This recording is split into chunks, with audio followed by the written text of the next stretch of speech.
Good morning and welcome, members of the public, individuals in the forum room, and council and staff. This is the August 23rd Committee of the Whole meeting, and I would like to start with the land acknowledgement. But prior to that, I'd like to call the meeting to order at 9:32 a.m. The Municipality of Jasper respectfully acknowledges that Jasper National Park and the Municipality of Jasper are on Treaty 6 and Treaty 8 territories, as well as Métis Region 4. This land is a traditional territory, meeting ground, gathering place, traveling route, and home for the Dena'is, Newetnik, Anishinaabe, Secwepemc, Stoney Nakoda, and Métis. Council, we have our agenda ahead of us. Are there any additions to the agenda?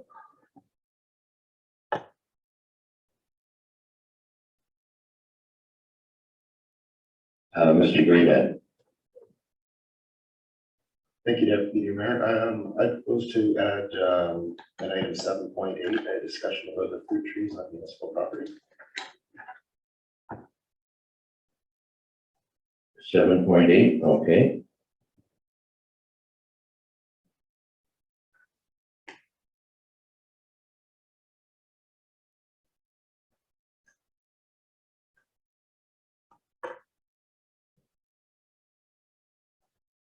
Are there any other additions to the agenda?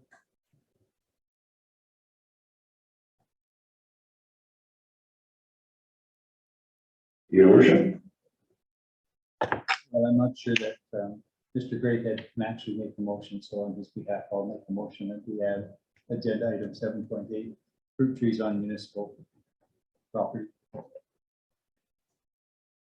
Thank you for that clarification. Are there any other additions to the agenda? There being none, could I have an approval of the amended agenda, or a motion to approve the amended agenda? Councillor Waxer? All those in favor? And that's carried. We have the August 9th Committee of the Whole minutes attached. Are there any changes, additions, or corrections to be made to that agenda?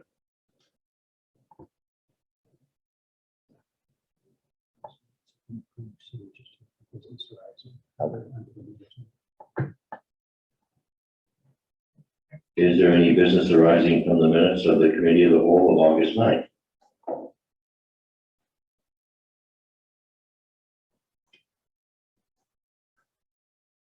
There being none, we'll accept the minutes for information since they are approved. And moving on to item 5. Do we have any delegations for presentation to the council today? There being none, move on to item 6. Correspondence, the RCMP quarterly report. Ms. Ndon, is that your opportunity to present to us?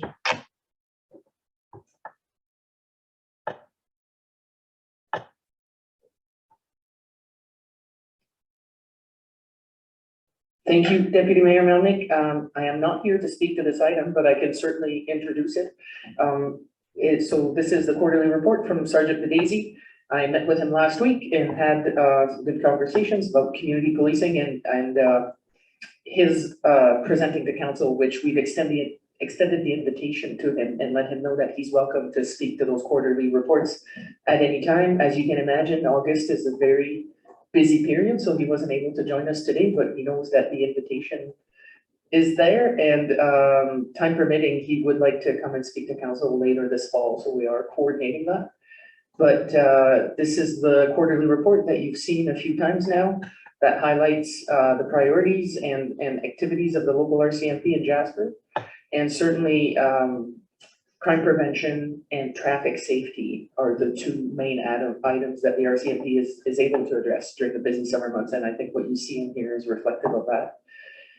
And also, there is a new document, which you probably have not seen before, which is the end of the package under correspondence, and it is the Alberta Provincial Police Service Priorities. So this was developed with the Solicitor General and communities across Alberta. So this is not specific to Jasper, but more so what the RCMP as our provincial police force will be focusing on. And that's all I have. Thank you for that background. Are there any comments from councillors?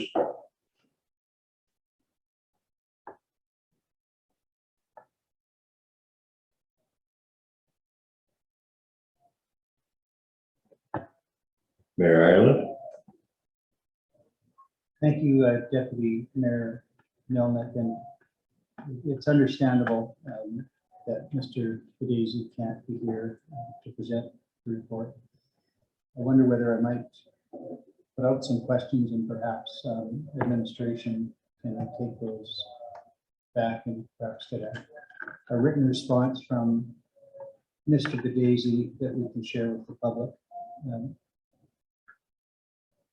This had not been part of my intent, but after listening to Mr. Don speak about that final document about Alberta provincial priorities, I'm unclear whether the priorities that Sergeant Fidesi has indicated as the local 6 priorities are local priorities or provincial priorities.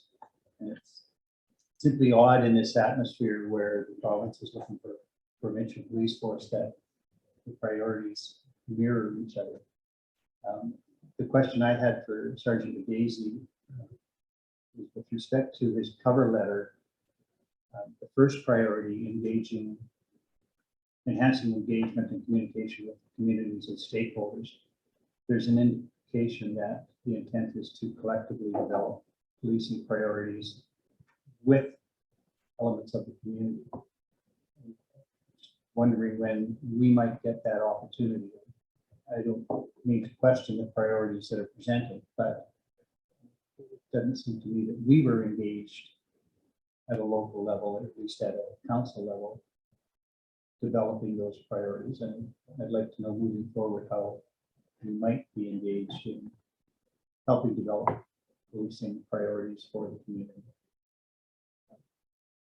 The second question I would have had for Sergeant Fidesi relates to the document. It's on page 11 of 37 of our agenda. Priority 2. He makes a reference to the challenge that his detachment faces, and he says, with current resources. And so he seems to be fully resourced. 9 policing positions all filled, 3 staff positions all filled. So he has a full complement of officers and non-officer staff, and yet the report seems to indicate that they are all challenged with those resources. So I am curious to know what he views as the resources that are required. Is it detachment size? Is it more administrative assistance? What resources are absent? And he does make the point that they are policing not just a community, but as many as 25,000 people in an 11,000 square kilometer national park. So it's clear that he feels they're stretched thin. Because we are in continuing discussions with the Solicitor General for the province about policing and recognizing our shadow population, it would be really interesting to know from Sergeant Fidesi what the proper size detachment should be. So if that is a question that could be put to him. appreciate that. And then my final question for Sergeant Daisy just relates to the graphs of statistical analysis, which I find really quite intriguing. But it would also be interesting to know how those compare at a provincial level, say based on crimes per population. This is all Jasper specific, and so we know whether any particular crime is going up or decreasing or staying static, but we don't know how we compare to the rest of the province. I expect that we compare very favorably, and I'd like to give credit to those who do the credit. Part of it is our RCMP, part of it is the attitude of people and residents here and visitors. But without knowing how we compare at a provincial level, there's a bit of abstraction in the statistics. Those are the questions that I would have for Sergeant Daisy. Thank you, Deputy Mayor Mellon.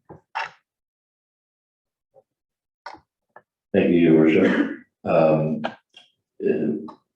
Mrs. On that straightforward to be able to articulate that to Sergeant Daisy for future response to council. Thank you, Deputy Mayor. I believe so, and I have some tentative answers to some of those questions, but I will leave those to Sergeant Daisy. And I do believe his intention on the community priorities was to engage with council this fall. And maybe that's the opportunity he can take to address those questions as well. But we will be in touch with him, and yes, we have what we need. Thank you. Thank you very much. Other councillors, any comments?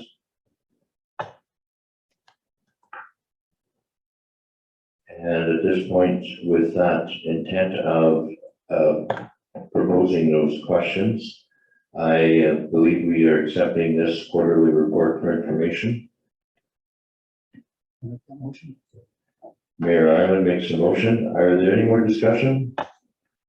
Not being, all those in favor? Carried. Parks Canada private home accommodation. Correspondence. We have the letter in front of us from our park superintendent, and Mr. Greathead, are you able to introduce that to council? Thank you, Deputy Mayor and Council. Yes, further to the original letter that was sent earlier this year regarding the private home accommodations, the changes to the regulations, and that Parks Canada is requesting that council collaborate and submit any of the concerns that they need to Parks Canada by the end of September, so they can use it in consideration with the development of the further policies to come up.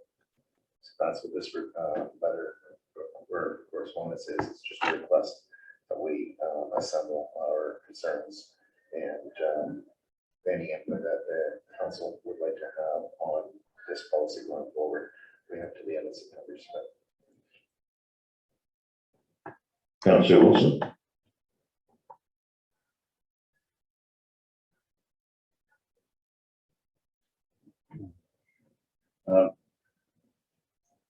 Do you know where we're at with, I think the administration was going to bring back some information to council regarding where we may stand on PHAs, and because I'm just a bit concerned that we've started the conversation, but end of September will come quite quickly. I would almost suggest that we respond asking for an extension to the date provided, September 2022. We have been waiting for Parks Canada to come back. And now it does seem like a fairly tight deadline to have a comprehensive conversation to provide feedback. So I would ask other councillors, would it be wrong to ask for an extended timeline on providing feedback? Councillor Hall. Thank you, Deputy Mayor. Do we know, I guess you're asking if the administration knows where we're at with that? Because if ready if we're close, we wouldn't need an extension. I just don't know if we're at, 'cause it is on our motion action list. I just wonder, yeah, the same question as me, to know where we're at with that. Yeah, but if they were to, administration brought something to us, it's the start of a conversation rather than a position that will approve. So, that means, I guess it goes back to administration, where are we at with, bring something back to council. Deputy Mayor, to respond to Councillor Wilson's question, I'm unable to confirm where we are at that and suggest that we bring this back to the next council meeting. Thank you, Mr. Greenhead. We do have our next council meeting as the first Tuesday in September, followed by the committee of the whole following that. And our motion action list indicates that that is when we'll have an opportunity potentially to see the draft municipal suggestions for council. And then following that, we would not be in committee, I believe, as we will not have quorum, which is going to be coming up later in the agenda. So it probably is appropriate to ask Parks Canada for an extension at least until beginning of October. Councillor Wilson? Yeah. I would propose that we request at least till the end of October for to provide substantial sufficient feedback.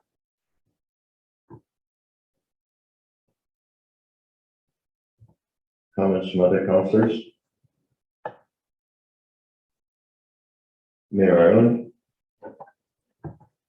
Thank you, Deputy Mayor Melnick. I'm inclined to wait at least until September before making a request.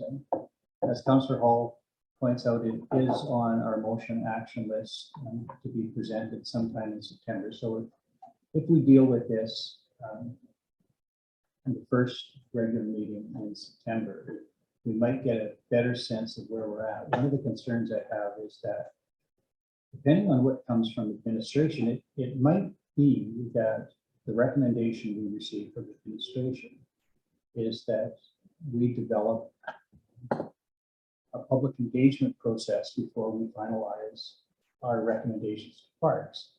And even looking at the end of October, I don't know that we're in a position to fulfill that sort of a recommendation.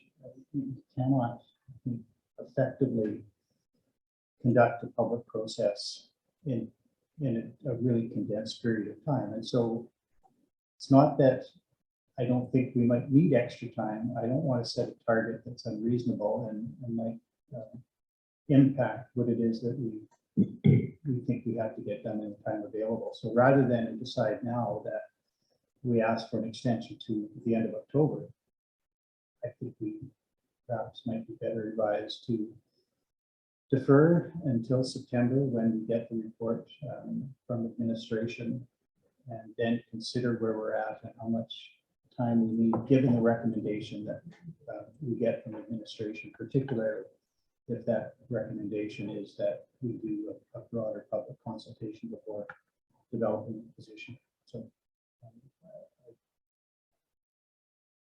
I would be opposed to a motion to request an extension to the end of October right now. If I could defer that question till September. Councillor Wilson? I'm definitely okay with that. I would maybe just request Mayor Island that as the letter is addressed to you, maybe a conversation between Mr. Barrett and yourself, just letting them know that we most likely will need more time. So plan for it. Don't think you're going to be coming back to the community in the fall. There may be this could be a pretty large, substantial conversation. So I think we owe them the opportunity to plan for that, and the more heads up we can give them, I think that's the better. if I may, and that may be exactly right. And the goal, based on the letter that we have received, is to have a revised proposal prepared by the end of September. And so perhaps that's the revised proposal that goes to the public. So maybe we do need that sooner rather than later, so we have something to go and engage with the public. But I will, I'd be happy to have that conversation with the superintendent if that's the direction council wishes me to go. That seems appropriate. Thank you, Mayor Ireland. Any other comments?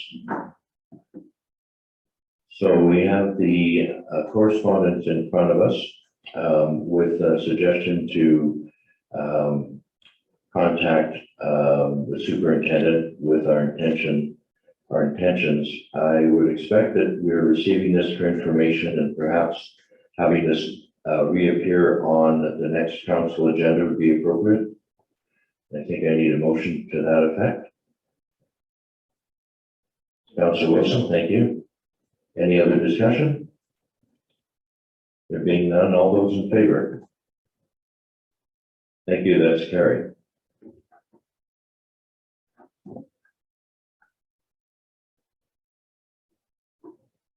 Moving on to item 7.1, Alberta Labor Project updates, and I believe this will be presented by Mr. Reid. Thank you, Deputy Mayor Melnick. Actually, we have Lisa Riddell on Zoom to present this report. Thank you very much. Good. Ms. Riddell.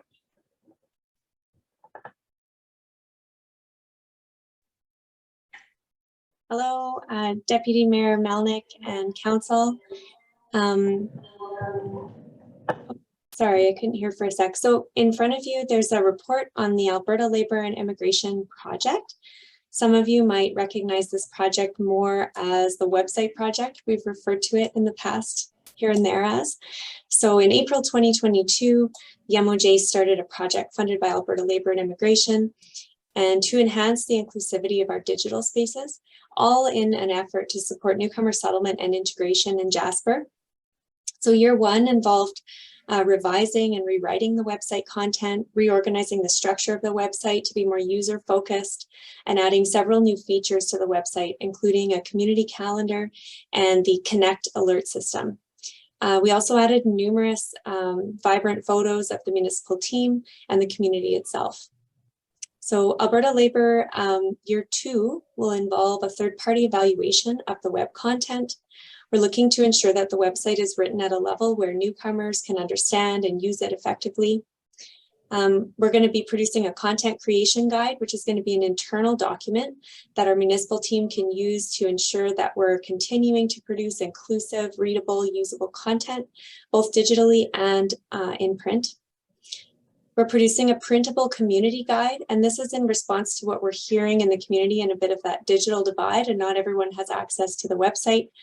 It's basically a paper version of the website and going to explain so many of our municipal functions for new folks to Jasper and for existing residents as well. It's in the final stages of production with a hope to be released in 2023. Year two of the project will also involve significant promotion of the new website. So you will see that in the community, in the newspaper. If you're seeing lots of ads for the new to Jasper section of our website, the website in general, the community calendar, that's where that kind of drive is coming from. In the report in front of you, you also see a list of tools on the website, their core functions, and any potential for growth or expansion of those tools. Administration is now in the phase where we're just evaluating the usage of those tools and making sure that they're meeting the changing needs of our community. This project does fall in line with the municipality's ED&I master plan, as well as council's strategic priorities, specifically under the areas of community health and relationships. The intention today is just to give a quick update on the project so that council is in the loop if you start to see those ads around the community, or if you start to see us engaging with stakeholders specifically around the website and the new tools. I'm available for questions. Thank you very much. Thank you, Ms. Fidel. Are there questions? Councillor Hall. Thank you, Deputy Mayor Melnick, and thank you, Mr. Dell, for this report. I actually spent some time this weekend doing a very deep dive of our website, and it's phenomenal and quick links to all these tools. I wonder if on the New to Jasper page, there could be a link to Indigenous history.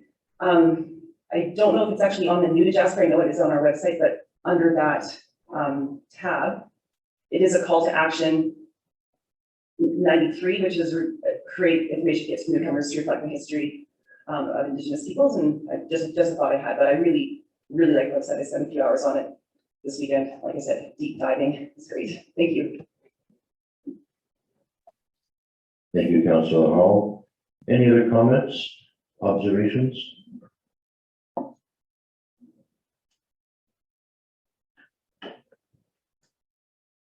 This has been great progress in this particular initiative. Ms. Riddell, what has been the reaction to the community calendar and participation by other groups supplying information to be on the calendar? Thanks for the question, Deputy Mayor Melnick. We've had some great engagement by community partners on the calendar, and the timeline for this project has worked out really well.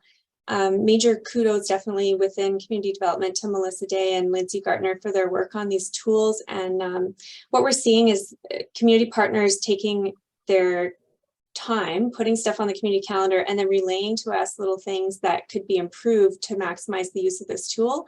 And so in year 2, we are working in an ongoing way with the developers to tweak and finesse the community calendar to make sure it's working optimally in the community, but really good take up so far. Thank you for that. Mayor Ireland. Thank you, Deputy Mayor Melnick, and through you to Ms. Riddell. I appreciate that this project is funded by Alberta Labour and Immigration, and it's focused on inclusivity for newcomers, and that's important. I wonder whether there is an opportunity, though, for a bit of a holistic overview about the information that's available both to newcomers and others, in terms of, I think the relevant phrase these days is open government. And so how much more information could we get on our website to be available to newcomers or anybody else who is interested in seeing how government works?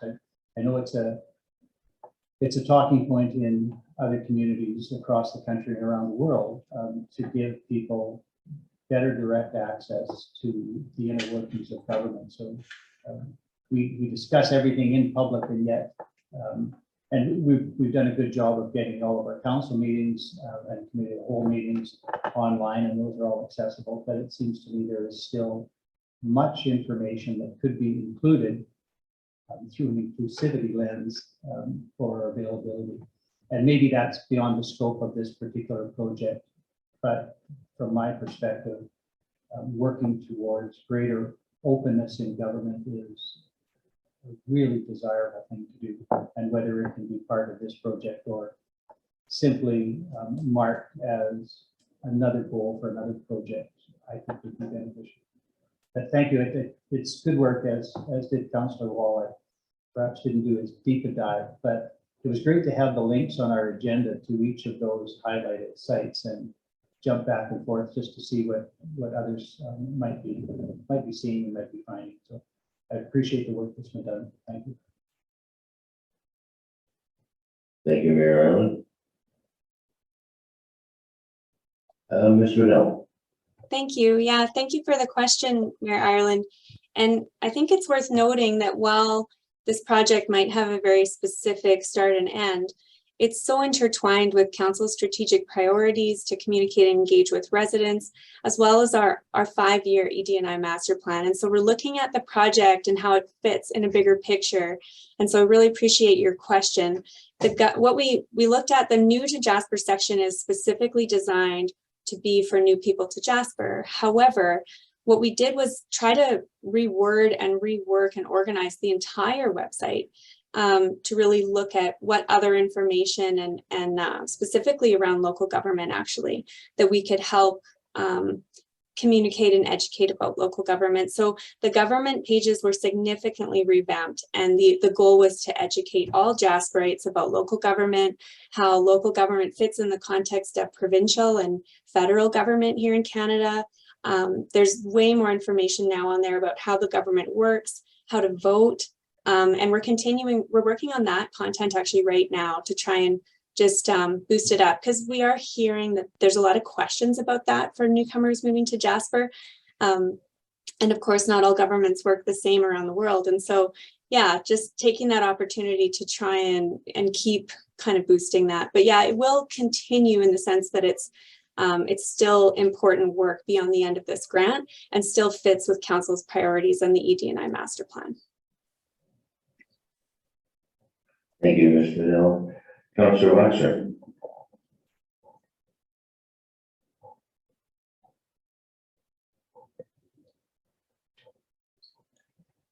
I just wanted to make a comment that it also is reflected in the community conversations about greater connection to the information you provided in the community conversations. That also talks about greater access to information about local government. So I think that's a great comment.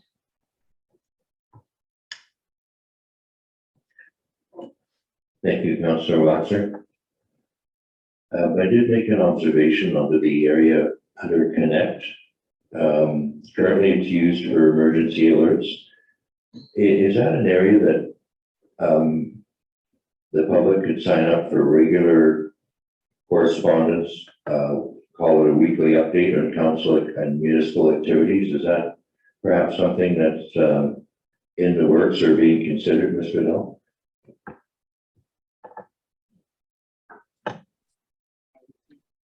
Thanks for the question, Deputy Mayor Melnick. The Connect app or function on the website is very much right now used for emergency alerts, and I think we're kind of in the process of seeing exactly how that works. But there is quite a bit of potential for that tool to be expanded, and so we definitely, community development together with Director Nadon's team for sure, have been just exploring like what that might look like longer term. And I don't know whether Director Nadon might have more to add on this front, but it is the tool itself, Connect, can be used quite a bit for all sorts of different alerts and messaging from the municipality, and the public would essentially sign up and then they would choose the format in which they would like to receive alerts. So they could choose a text, they could choose a phone call, an email. So it's pretty flexible. Thank you for that. Ms. Nadon, any further follow-up?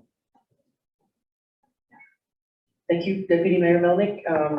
Not much to add other than as Mrs. Riddell highlighted, our new website has a lot of new tools, a lot of new functions that we've launched, but we're perhaps not using to their full capabilities yet. And Connect is definitely one of those. It's a very powerful tool, which is actually different from the website. It's something you purchase separately, and it's pretty state of the art in terms of notifications. And yes, the possibilities are endless. It could be from recreation schedules to council highlights to whatever category we might decide we want to offer residents. Connect would have the ability to push notifications through text message, email, or phone calls, which was the big argument from an emergency management perspective to move to it, because it can reach landlines, which we didn't have that capability before. Thank you very much for that continued update. Any other comments by councillors? I believe we're going to be looking for a motion to accept this for information, Mayor Arnold.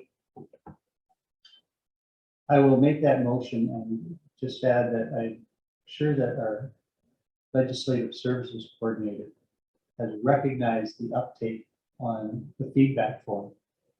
If any function on our website has drawn hits with the public. That seems to be one in recent months. And I just want to take the opportunity to thank them personally for relaying all of that information to us that keeps coming.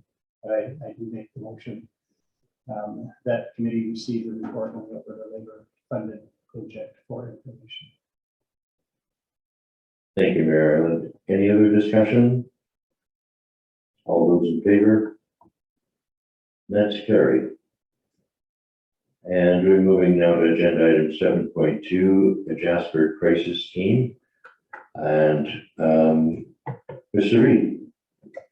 Thank you very much, Deputy Mayor and Council. So the item before you now is indeed the Jasper Crisis Team. This is an update to keep Council informed as to the status of this crucial service in our community.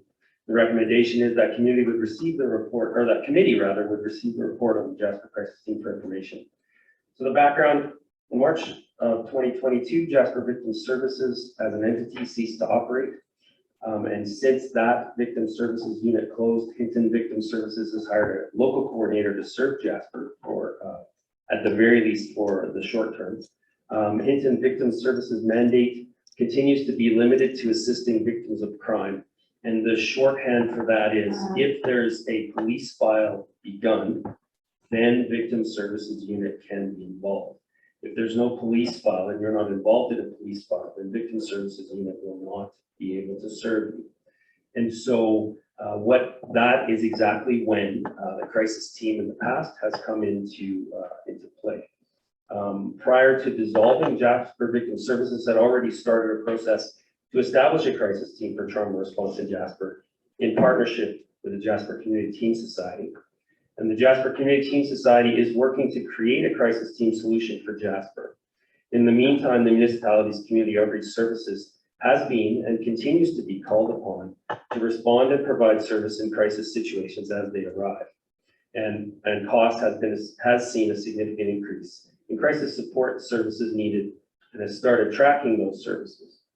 In the 3-month period from April to June of this year, the community outreach services provided approximately 118 hours of crisis support to 26 separate individuals.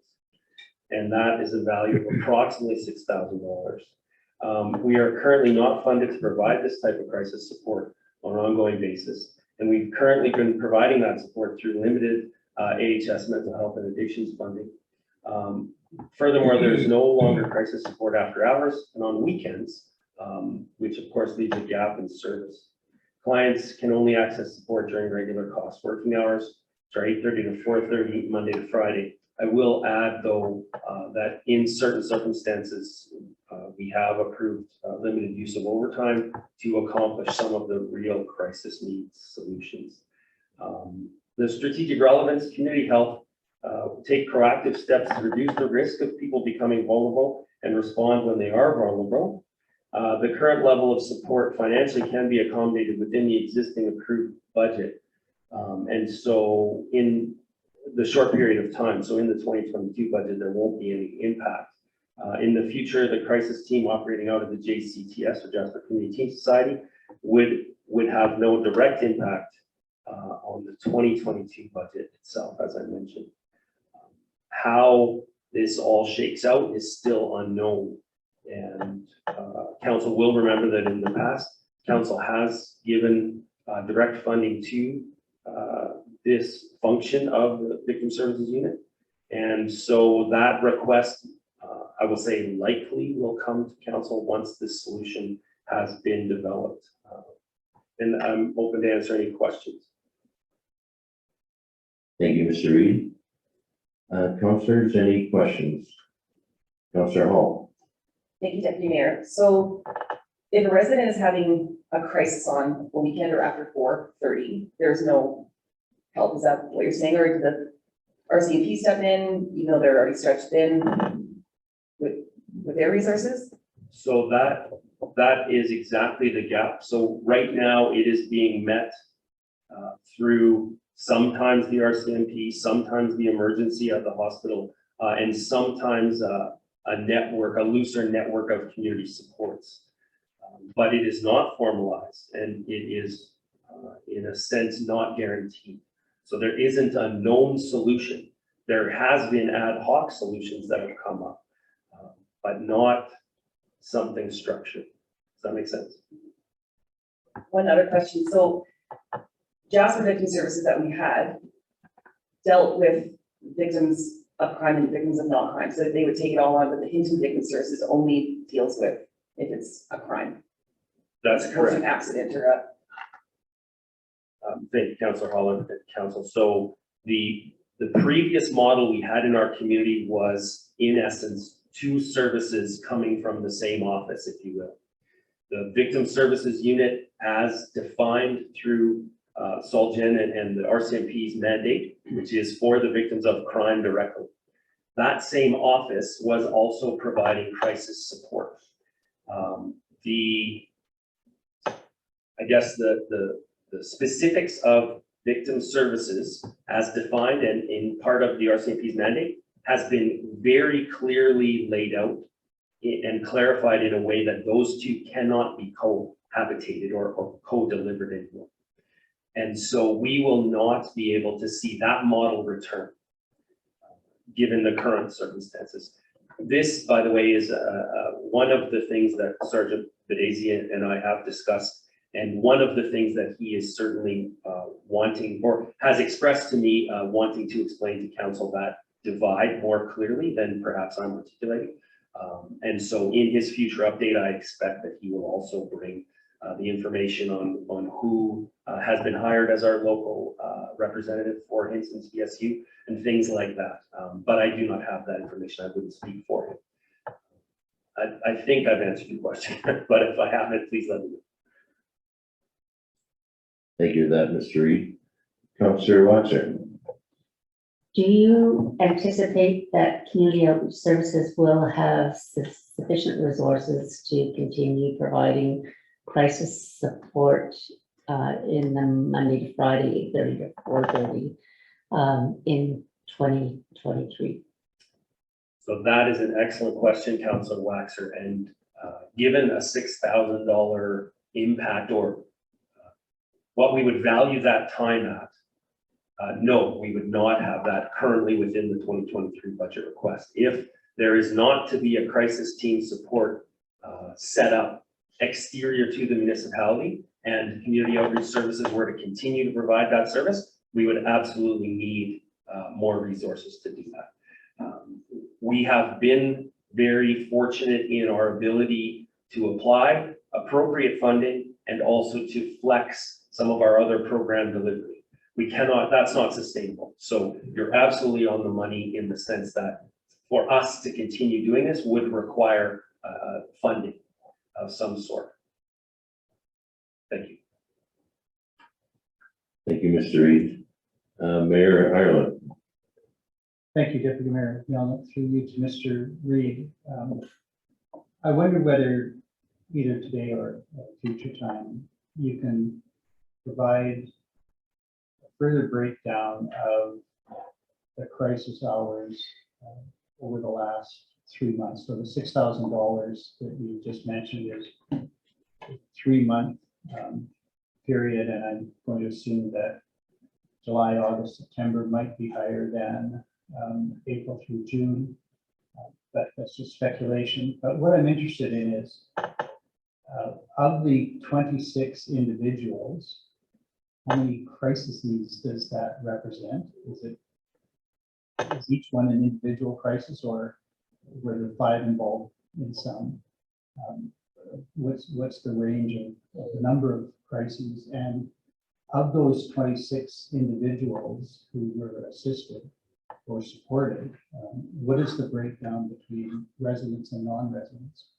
Because certainly from a funding perspective, to me, it makes a difference. And what I hear in your response to Councillor Waxer is that come budget time, we might be looking for further budget. And I would like to know, have a better sense of what proportion goes to support residents and what might be going to support visitors to the community who wind up in crisis situations, sometimes brought on by themselves, but sometimes through no fault of their own. But that sort of division in the statistics would, I think, very helpful. Thank you, Mayor Ireland. I will certainly, we expect to give another 3-month report, absolutely, and I will take your comments to heart when we deliver that report. I will tell you that the Jasper Community Team Society is working in earnest, and it is not my intention to bring crisis team as a municipal function to the budget discussions in the fall. It is certainly a belief of mine that the Jasper Community Team Society will solve the crisis. They've already worked, they've already connected with the previous funding, they've connected with previous staff, and so I have faith that that will work out well.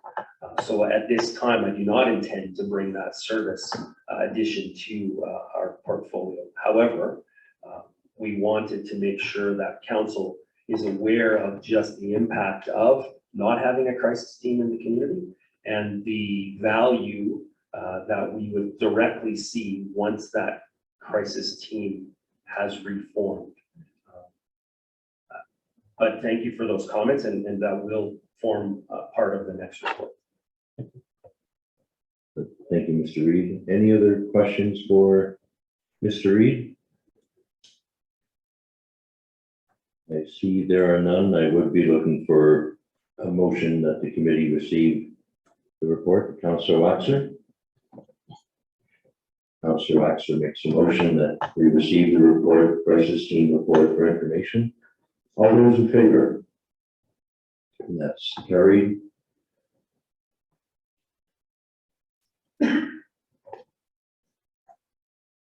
Moving to agenda item 7.3, welcoming week proclamation.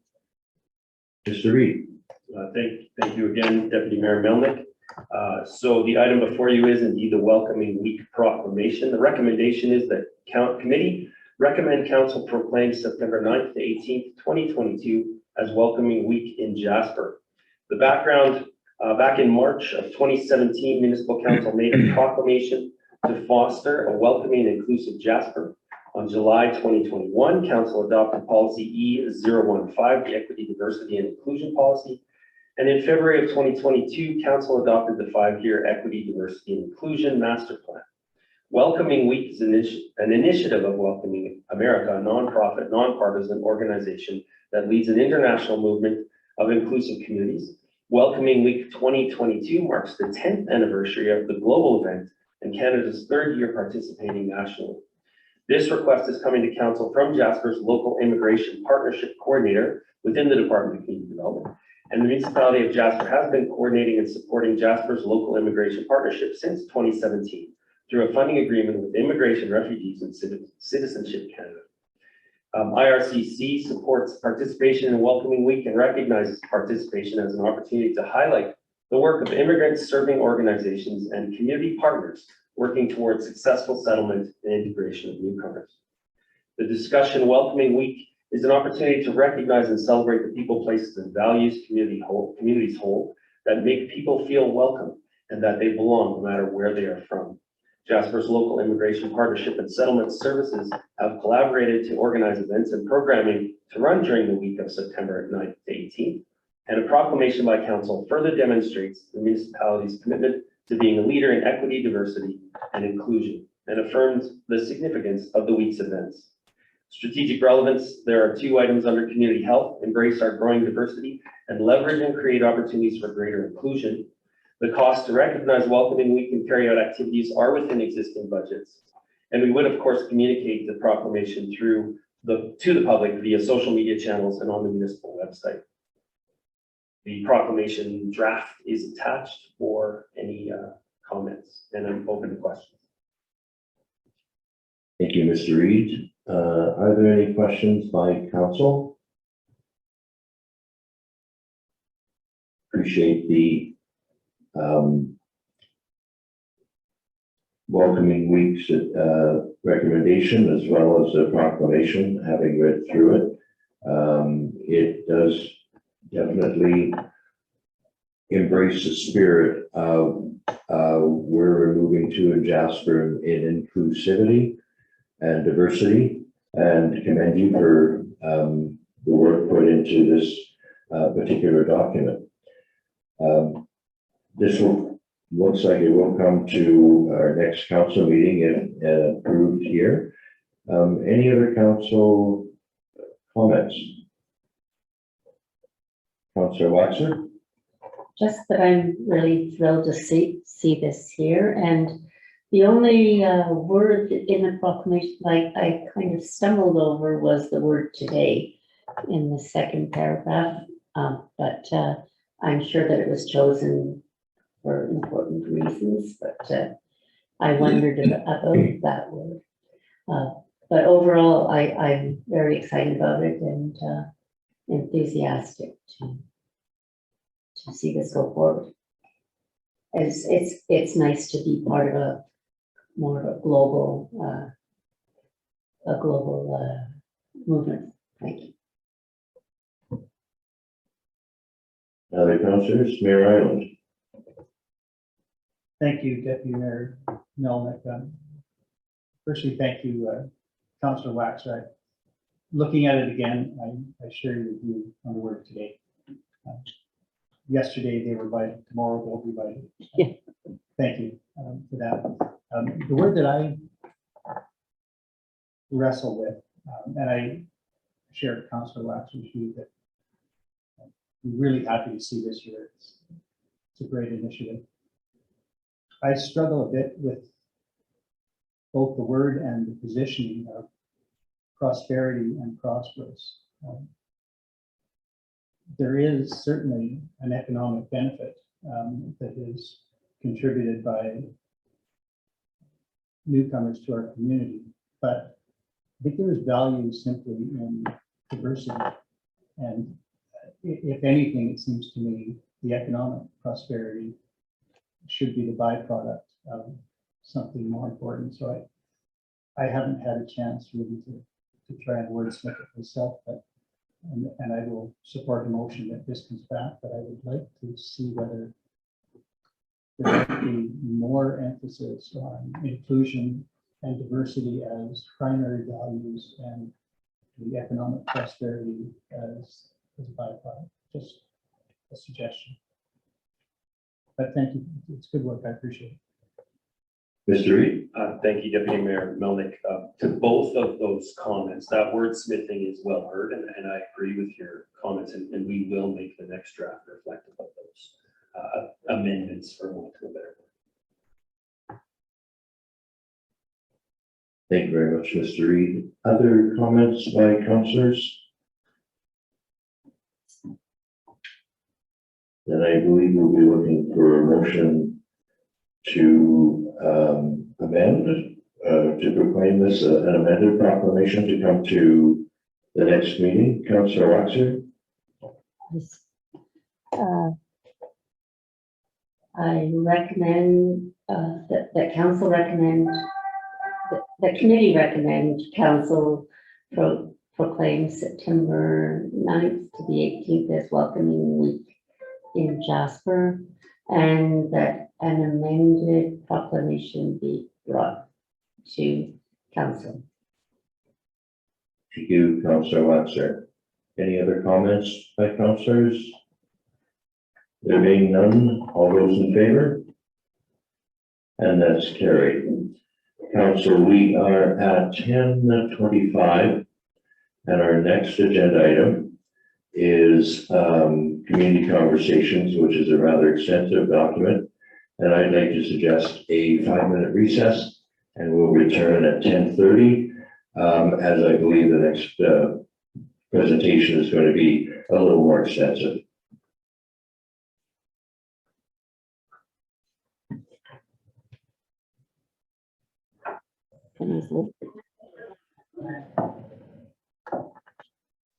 I'd like to welcome the public and councillors back.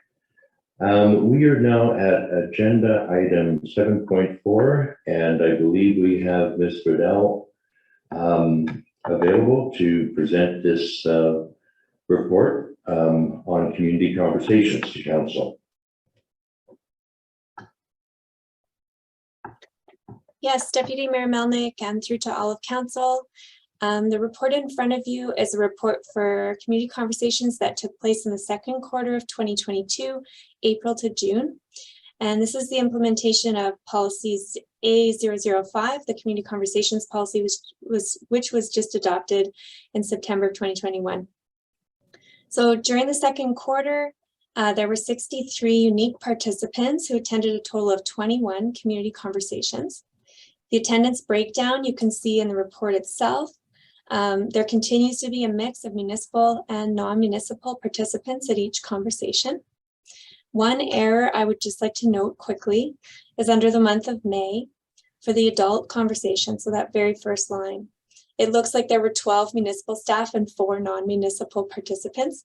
Those numbers were just reversed by mistake. So it's 12 non-municipal participants and 4 municipal staff who were present. So at conversations, participants focus on the changing needs of residents, each just sharing their unique perspective. Some attend on behalf of where they work, an organization or a business. Some attend as on behalf of an organization they volunteer for, or some participants are just attending as themselves, just as residents.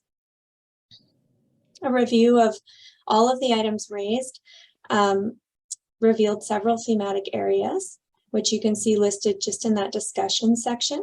And then there's more specifics under each of those sections contained in the appendix. Format-wise, conversations were taking place on Zoom due to the pandemic. And in May and June of 2022, we tried to switch to an in-person format just to see what that would be like. And then at the end of June, we surveyed participants to see what format they prefer. So we collected 20 surveys, and about 50% of respondents wanted to see an in-person conversation with the option to Zoom as well. And another 25% were interested in person. So that's a 75% of respondents that wanted to see us switch to in-person. So in the fall, we're going to start community conversations again, all in person. We're going to be at 627 Patricia upstairs in the boardroom, and there will be an option to Zoom in each time. So over the past 6 months, administration in multiple departments have taken action, often in collaboration on items identified through community conversations. Any of those items that were within our existing scope, authority, or budget could be things we could work on. Opportunities raised that fall outside of that scope, authority, or budget are listed as further opportunities in the appendix. There are a few items that community development has noted as just potential opportunities for improvement. And what we're doing now until November is we're just continuing to monitor and see what this looks like. So we are seeing a potential opportunity to have some conversations take place outside of that traditional workday, the 9 to 5. So possibly in the evenings, on a weekend, it just might help us engage different audiences. The other thing we've noticed is that the recreation topic seems to come up all the time at the life stage focused conversations. And then paired with that, the attendance at the recreation specific conversation is decidedly lower than the others. So we'll just continue to monitor that for the fall. Also, we've thought about possibly some more alternating and distinct phases of engagement and then action. Just thinking that that might lead us towards more progress on some of the stuff being identified. Right now, we engage for 6 months, and then we have 2 months of action. And then we engage for 3 months, and we have 1 month of action. And just sort of thinking about what that pattern looks like and what might produce better results over long term. So those are things that are on our radar right now that we're just going to continue to monitor for the fall. And we will bring a full review of policy A005 with some of those kinds of things in mind in our report in December. So with a new initiative, there's unanticipated challenges for sure, and there's often unexpected benefits. Community Conversations seems to promote more cross-departmental collaboration and has increased interaction between council, municipal staff, and members of the public. Community Conversations relates directly to policy A005, the Community Conversation Policy, A004, our Public Engagement Policy, as well as Council's strategic priorities, specifically in the areas of relationships, as well as organizational excellence. The appendix attached details more of sort of a summary of what was raised under each area, successes to date, just stuff that either municipality is working on or some other community conversations participating organizations or individuals are working on. And then further opportunities are things that we could look to in the future and any community conversations participant could look to advancing. For the purposes of this report, I did really hone in on municipal items. So under successes to date, there's other stuff that's happened, but it's less related to municipalities. So I didn't include absolutely everything. And under further opportunities identified, I did pull out ones that had specific relevance to the municipality. I'm available for any questions. Thank you. Thank you, Ms. Waddell. Very extensive report, and I have to say, well laid out, very user-friendly to be able to see how each of the conversations went and to see how each of the focuses have been impacted. Councillors, any Councillor Waxer?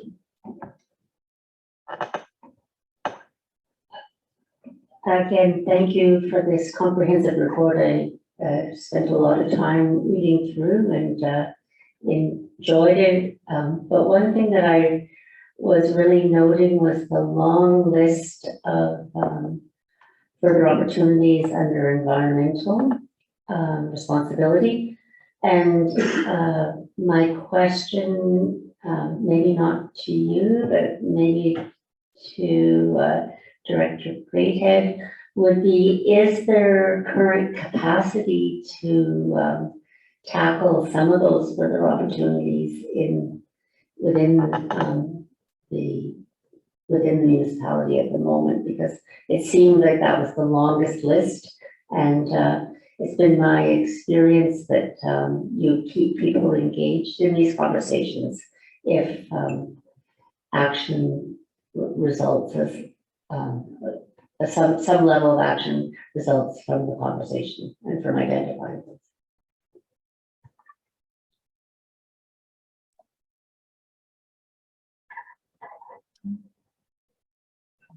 Thank you, Deputy Mayor. And to respond to Councillor Waxer's question, we are constantly trying to tackle some of these issues. We're working right now to revitalize our composting program. Some of the work that has been undertaken by Lisa, Ms. Riddell, and her group have really enhanced our messaging. You've seen the promotional campaign on what can be recycled, what can be composted, and what kind of refuse go where. There are some of these items that the environmental stewardship coordinator was doing that we've just taken in-house. So it doesn't have as visible a presence, but the work is still somewhat being done. There were a few programs like the Stewardship Day that have dropped in participation over the years, and that we're no longer really active in.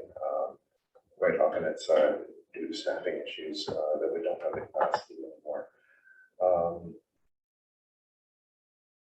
I would say that the group has been addressing all these during the conversations. All these points that have come up, listing under the further opportunities, all 15 of them have come up in conversations numerous times. I'm not sure what I can really add to other than that is that we know that there's a list that we're working away on, but we're doing it under our current resourcing and staff allocation for these programs. Thank you, Mr. Greathead. Any further questions? Ms. Waddell, thank you. Yeah, thank you for the question, Councillor Waxer. Just further to Director Greathead's answer, I can see a couple areas under the further opportunities section where administration is able to take some steps. But again, it's just within the scope, the authority, or the budget. So for example, item number 6, encourage people to use modes of active transportation. Within my role, it was within my role, and I sought permission to apply for an active transportation grant, which we were successful in receiving. And so now that type of thing will come to council for further direction on how much more we proceed down that route. So whatever is within our scope, we can take action on. And then some of these items are very much within council's, they would need that additional kind of policy level direction. Item number 9, support the production of food locally. So I think council just took some action on that and decided to strike a food security working group. And so the action that council took there is an example of something that administration couldn't have done without that council level direction. Item number 15, I am definitely working towards trying to get those recommendations from the community conversation delivered to council regularly, but I felt like it was important to participants that council see this and that council understand that, that participants are really wanting to make sure that this is being seen and heard by our local elected officials. And, but then some items in here would be more within council's kind of scope. So whether we take action on, say, for example, number 7, create rebates for solar panels. So that kind of thing is just not within the scope authority, not within the budget, and would need the additional level of direction from council. I hope that helps to answer. Councillor Wexler. Please understand there was no judgment around that. Just as I looked at the list, that it appeared to me that there was a significant amount of work involved in even coming up with the recommendations or the background material. So I was just wondering if there is sufficient capacity at the moment to undertake that kind of work. Ms. Riddell. Yeah, thank you for the question, Deputy Mayor Melnick, through to Councillor Waxer. There are more listed under further opportunities, and drawing a correlation between that and not having a dedicated person focused on environmental responsibility within the municipality is a natural correlation to draw. So in some of the areas around social well-being, for example, there's a lot of us where that is within our scope and authority to take action on those things. And some of the stuff under the environmental list, there's just not somebody that has that within their existing scope and authority, within their existing budget in 2022. So that is why that list is quite lengthy. Thank you, Ms. Riddell. Other comments, Mayor Arlen? Thank you, Deputy Mayor Melnick. Through you either to, well, probably to Mr. Dell. She can deflect to Mr. Reid, I suppose, if that's appropriate. Firstly, with respect to Appendix A, the long report, the summary of trends and opportunities, I just have 2 questions, both related to the second page, well, the first page after the index, financial stability, and there's a subsection successes to date.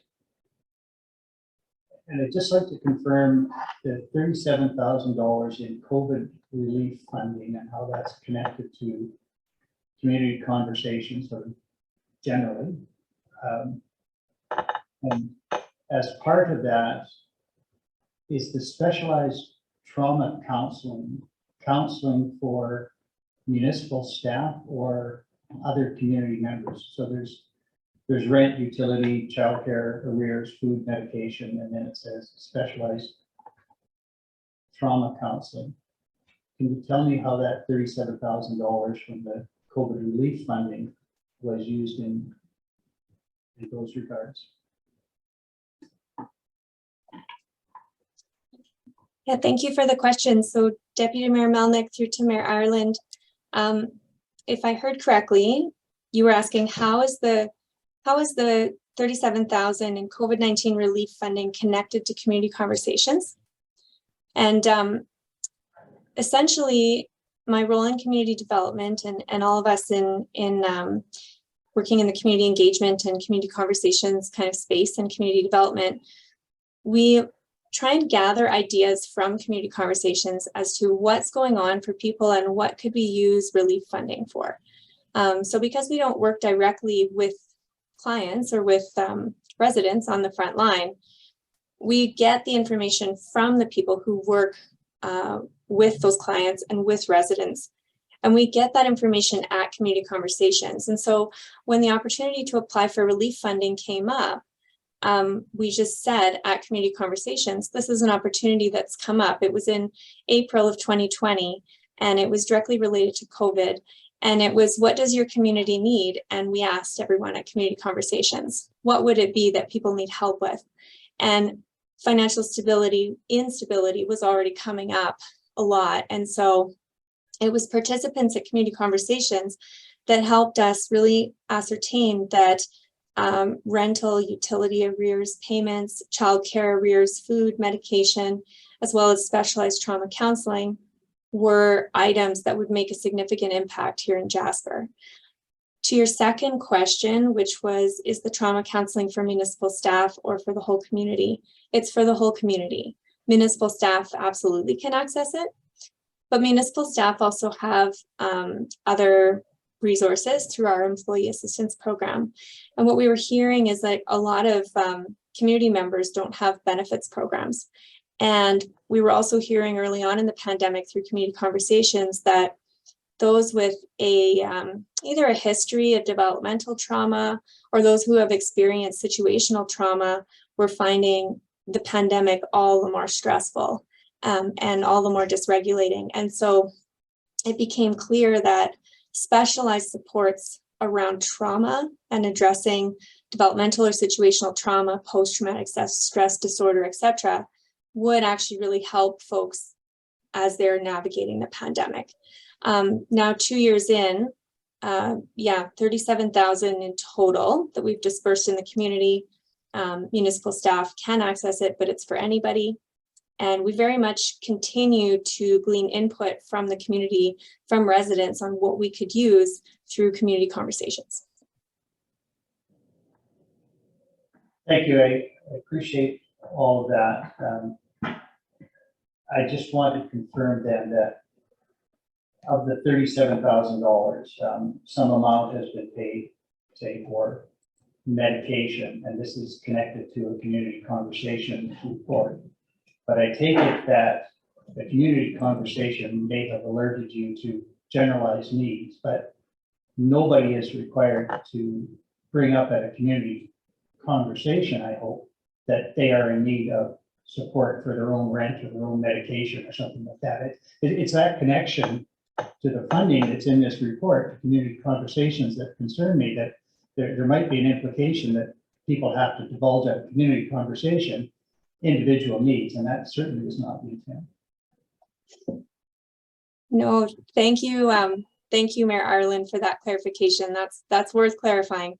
Community conversations is not utilized in that manner. So to access the relief funding, a resident is connected with an outreach worker for free confidential support, and that outreach worker can then apply to access the relief funding. So it's very confidential, and no, I apologize if that's a little confusing for anybody. Yeah, the way in is to connect with an outreach worker at cost. Thank you for that. And if I may, Councillor Mel, just a couple of other questions. In the next bullet point, below the $37,000 reference, there's recognition of the work of the food rescue program. And in the second last line of that bullet point, it says, for the community to be relocated. Obviously just a typo, but was it the food rescue program that was relocated?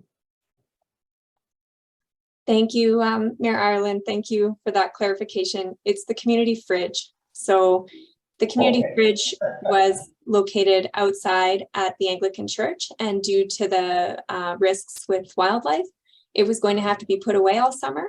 And so it was brought up that it would be great to have a location so that the community fridge, which is part of the food rescue program, could continue operating year round, and the activity center was able to be that space.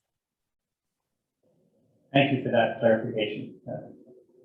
That left me wondering all night what was happening.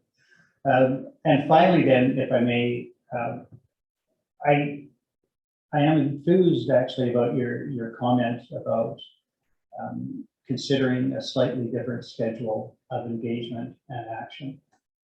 Because although I appreciate the unanticipated outcomes, which are positive, that is cross-departmental collaboration and better interaction between council and staff, that was not really the goal of the community conversations. And that goal more generally was better engagement with the public. And when I see the breakdown of numbers, it does concern me. Thank you for telling us that the 12 and the 4 were reversed in that adult community conversation, because that was alarming, but now it's not so. But still, on that list, there are many cases where we have as many municipal staff as we have members of the public. And there are even more cases where we have more municipal staff than we have public engaged in community conversations. And that to me suggests that something is not working the way we intended. So to the extent that you want to try a different approach, maybe evening meetings, whatever, I really do encourage that, because overall, the goal is not to dominate these conversations with municipal people, but to actually engage with the public and get more of them. And so I appreciate your efforts in that regard. And I wonder whether at some point we might be encouraged to think whether there ought to be a maximum number of municipal staff. I see in some cases we've had as many as 6 municipal staff at a community conversation. I'm not sure that's the best use of our resources, and I'm not sure whether it might become intimidating for members of the public.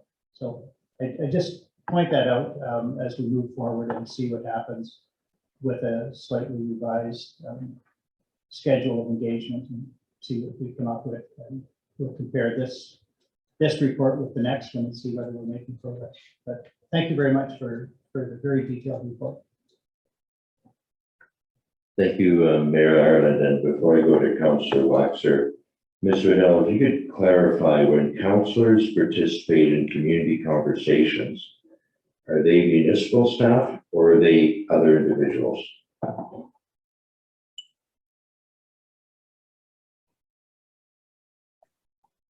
Thank you for the question, Deputy Mayor Melnick. I was just looking at the data, and I do have them under municipal, like representing municipal.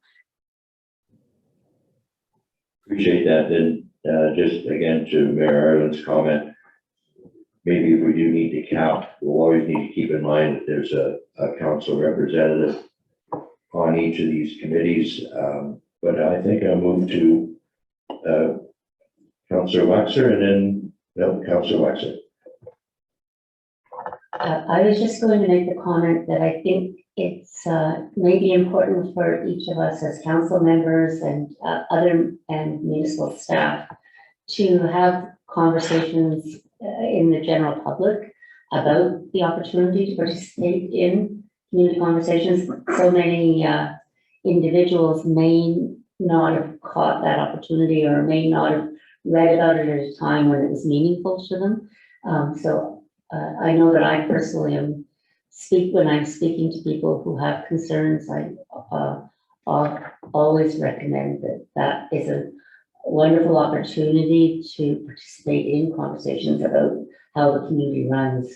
And I think if each of us does that with the myriad of people we speak to in a day, that it will help to raise the profile of the opportunity and make sure that people realize that by signing up, they're not committing themselves for a monthly commitment, that they could come in as they're interested. Thank you, Councillor Waxer. Councillor Hall. Thank you, Deputy Mayor Melnick. I do have a few comments, a few questions, potentially a few motions to make, and I'm not sure if I should just go through each section, but I do want to speak to attendance at conversations, and I had a resident email me on the weekend about bike lanes, and she's a high functioning, valuable member of our town, owns a home, a business, and she had never heard of community conversations. So I do know there's some work that we can do, especially as counselors, to be really advert, telling everybody about this. And I think an evening meeting might help. A lot of people can't make those Monday to Fridays, mix up a little bit. I think the hybrid Zoom in person will be another really good option. As far as I struggle with having too many municipal employees or staff at a meeting compared or capping it, because there's still residents of our town who still bring value to these conversations, whether they work for the community or not. And because they do work for the community, they're groundwork hands-on, like they get this information, even if it's one resident and 12 staff, that one resident might tell those 12 staff something that they don't know or haven't heard before. So I would not sure if I agree with capping it at municipal staff. I just think that we need to, these conversations, it's been a little over a year, things do take time. And again, when people who are very active members of our community this past weekend haven't heard of the community conversations, it just means that we have work to do in communication. Internet and technology, I wonder about townwide internet access and what that would look like. And I wonder if I would have to make a motion to explore that. I don't know the process, how this works, but I do, when COVID happened, my family struggled with getting computers together for online learning. And I think we had an old tower in the desktop somewhere, and I had to borrow a camera because I didn't have a camera on the old monitor we had. And as far as internet access, I have a staff member that I pick up in the morning and she immediately jumps onto my hotspot on my phone because she doesn't have internet at home, and she, calls her kids and her grandkids, and I wonder what that would look like. I don't even know how I would ask that question, or would I need to make a motion for administration to explore townwide internet access? That might be a question for acting director. Mr. Grayhead? Thank you, Councillor Hall. I believe you have a motion. If you want to make a motion in that to explore that, we can return to the report. Ideally, it would be nice if we had a list of motions going forward that we could access, and then we could research and get back to council and report that at the appropriate time once we've gathered the information. And if your motions are looking towards more fact finding and exploratory options. Thank you for that. Yeah, they would be fact finding, exploring. I just would want to know what that looked like. I wonder what other councillors would think of that, or is anyone thought about that? Other councillors? If you perhaps need a moment to think, to reflect, I think is a better word. Mr. Reed, you wanted to interject earlier. I missed you. Did you want to make any comments on earlier conversation that we can come back to as councillors are reflecting? Certainly, thank you, Deputy Mayor Melnick. I had wanted to mention certainly my own culpability. When I was newly hired, I attended every community conversation. So I'm a heavily weighted municipal attendee. I wanted to address the fact that I believe we were counting municipal councillors as municipal staff. And I also wanted to simply mention the mechanics of community conversations. There is certainly going to be Lisa or someone in her role at every community conversation. And there will also almost always be one and sometimes two subject matter experts. So when we think about the age group cohort community conversations, there are going to be at least one outreach worker at every one of those. When we think about the settlement workers, they are doing a range of supports that they benefit from attending. So I just wanted to address the mechanics of those meetings and give you the heads up that there will always be a couple at a minimum municipal staff there. And that's partly the joy and the blessing of the functioning of those. They're the things that Councillor Hall addressed about municipal staff ideas and municipal staff hearing front line directly how they can impact the operation of our community is really important and one of the real benefits of those community conversations. So that is the only comment that I have wanted to add. Thank you, Deputy Mayor. Thank you, Mr. Reid, and thank you, Councillor Hall, for allowing me to circle back and make sure we have comments within the conversation. Did you wish to continue? Sure, I will speak to the other things I've looked at over the weekend. As far as communication with residents go, and I think this can go again back to people not knowing about these conversations, but I've had residents that, like, when COVID happened, our meetings went online, a lot more people tuned in, and you know, tuning in the day, you can see there's probably 12 or 13 people listening, but there's an option to watch it after on YouTube. And as a resident, I did, and I just put my earbuds in and I could press pause and play for the next few days. I've heard from residents that it's very difficult to hear our meetings now. Some people speak quietly into the microphone, some people don't really speak into the microphones. You can't see presenters, and I wonder if we could investigate other systems that would improve our sound quality. And I'm not sure if I should just list the motions or the things I want more information. I guess they have motions, don't they? I can't just ask you guys to do this. It's not a motion. That's one of them. And when a meeting is 4 hours long, it's very difficult for, you know, a resident to sit through it all in one foul swoop. But when you have the option of just watching it over a few days on YouTube, people do actually will tune in. But when you can't hear anything, and I've heard that a lot. I don't know what other councillors have heard, but since we've been in person, it's hard to tune in. It's hard to hear what's happening. Diversity, inclusion, and connection. I'm going to make a motion on this one about Indigenous education for councillors. And to be honest, I thought it was going to be part of my training in the initially getting elected into council. And with September 30th coming up, National Day for Truth and Reconciliation, I think that would be very impactful. It's a very impactful way that our council can start to support reconciliation. I only have a couple more, guys, I promise. Social connection, I know how important it is. I know that residents that had deeper social connections through the pandemic fared better than others. Kind of ties into use and enjoyment of spaces. And I fully support those low cost outdoor activities, basketball, skate parks, skate park, a bike park. I have a question, actually. This might be for other councillor or administration. Regarding a skate park, so what is the difference? Why do skateboarders have to fundraise for their infrastructure and a hockey player doesn't have to fundraise for their infrastructure? It's a question people have asked me, and I've always wondered, because we have a skate park that's, you know, they just got a grant over the weekend, which is phenomenal. I'm not really sure how much more money they need. When does it become our responsibility or on them? Because my son, he plays hockey and I pay fees, so those fees, as I understand them, go towards the maintenance, the staff of the facility, not the actual building of the arena itself. There's a question for someone else. Stop talking for a moment. Thank you, Councillor Hall. Let's start at the top.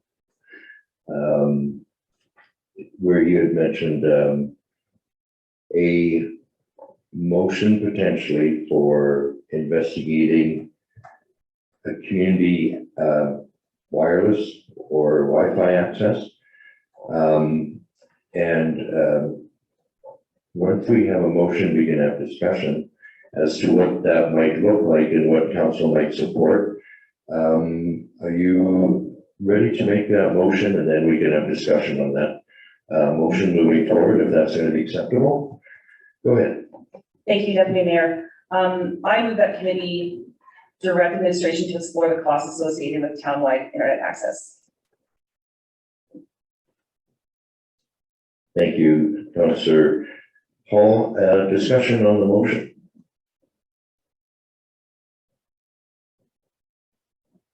Administration, clarity is there. We are good to vote on the motion. Mayor Island. Thank you, Deputy Mayor Melnick. perhaps not speaking directly to the motion. But and I don't know whether it needs refinement. A number of years ago, the municipality entered into an agreement with Shaw to provide internet access in the downtown core. It might be that a report would be about whether or not that could be extended rather than something new. I don't think there was a particular cost to the community for that. We had to give them access to our infrastructure, light poles, I think light standards in particular, and they strap some device on there. Although my understanding is that it has not been the most seamless of events to access that. And it seems to be limited in scope from what I understand. All I know is that I had to tell my phone to forget that. But you did. But I mean, if that is part of the direction, rather than just the costs associated with that, just the practical opportunities and the costs associated with that is a refinement that administration might benefit from. I don't mind looking into it at all and getting the report. But there's some stuff already in play that should be considered. Thank you, Mayor Island. If I might comment to the motion as well, providing or having an internet in the downtown business core or in municipal buildings would certainly allow a lot more accessibility for our residents. Town-wide internet access might be something that's very aggressive, but I think administration should have the parameters to look at a variety of options in that motion.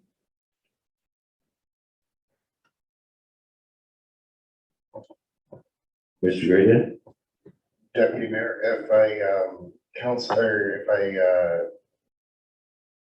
trying to grasp the intent of council, so right now I would see that this would be that there's direction for admin to explore cost, possibility of feasibility of townwide internet access while reviewing some of our existing agreements and infrastructure that's already in place.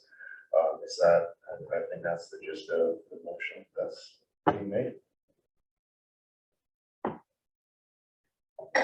I'm looking for agreement from councillors that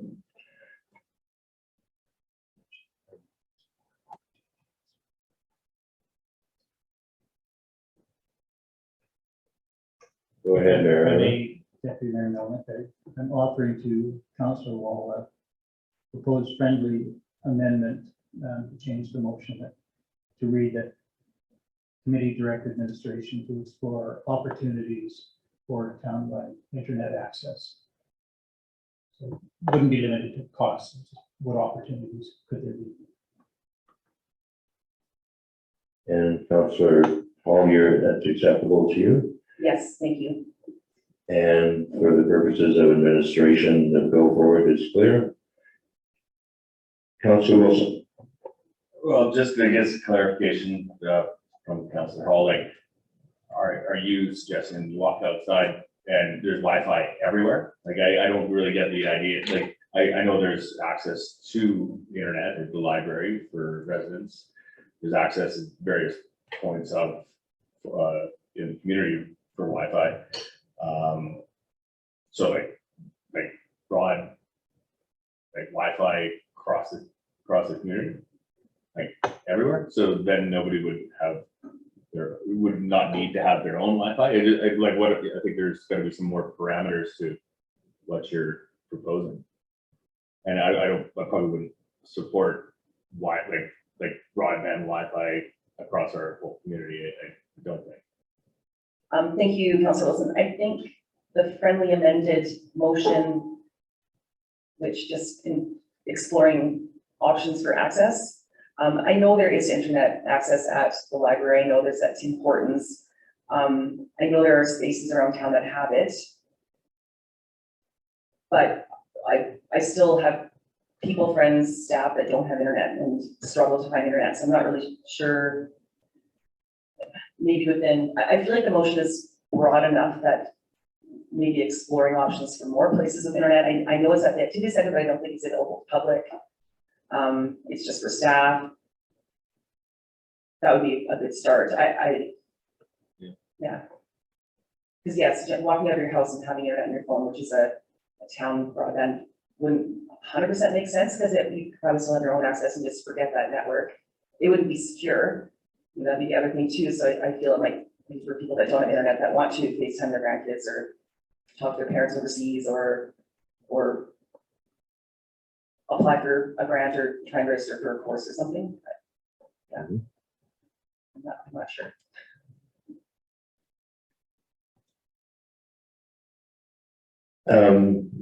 Mr. Greathead, with the friendly amended motion, are you comfortable with administration moving forward to explore various possibilities, just so that we have clarity of what we're asking of administration? Yes, Deputy Mayor, right now, this is really just an exploratory, so right now, I believe administration could engage with the service provider and see what different levels of service could look like with the cost and that. Again, I kind of think this is more of a feasibility exercise, just see what's going through or like what's available for our community, and we could report on that when we bring it back to council, and that would be up to council to see whether they assess it as viable or not. Okay, thank you very much. Any other comments on the motion? Everyone understands the motion. All those in favor? And that's carried. Councillor Hall, you had other items that we were going to move on to. Yes, thank you, Deputy Mayor Melnick, and thank you for taking the break before this agenda item. Communication, I would like to move that committee direct administration to investigate systems that will improve the quality of sound at our council meetings. Thank you for that, Councillor Hall. Councillors, any comment? I will reflect the same, having watched recently one of our meetings that I was not at. I did find a variety of quality and sound, but certainly having it recorded on YouTube did make it very accessible and could take appropriate breaks and spread it out over a period of time. So yeah, I think it is a good thing for us to look at improving our technology to communicate with the public.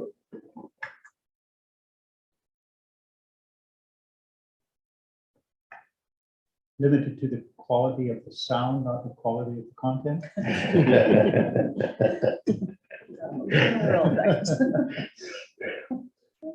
I'm sure we'll be able to address the content in times as we move forward. Any other discussion on that motion? And before we vote, Mr. Greathead, that sounds clear? Yes, we have that, thank you. Great, thank you very much. All those in favor? And that's carried. Councillor Hall. If anyone else has anything they want to speak to, if I just keep going, okay. I would like to move that committee direct administration to arrange an Indigenous education session for council members prior to September 30th, National Day for Truth and Reconciliation, as per call to action number 57.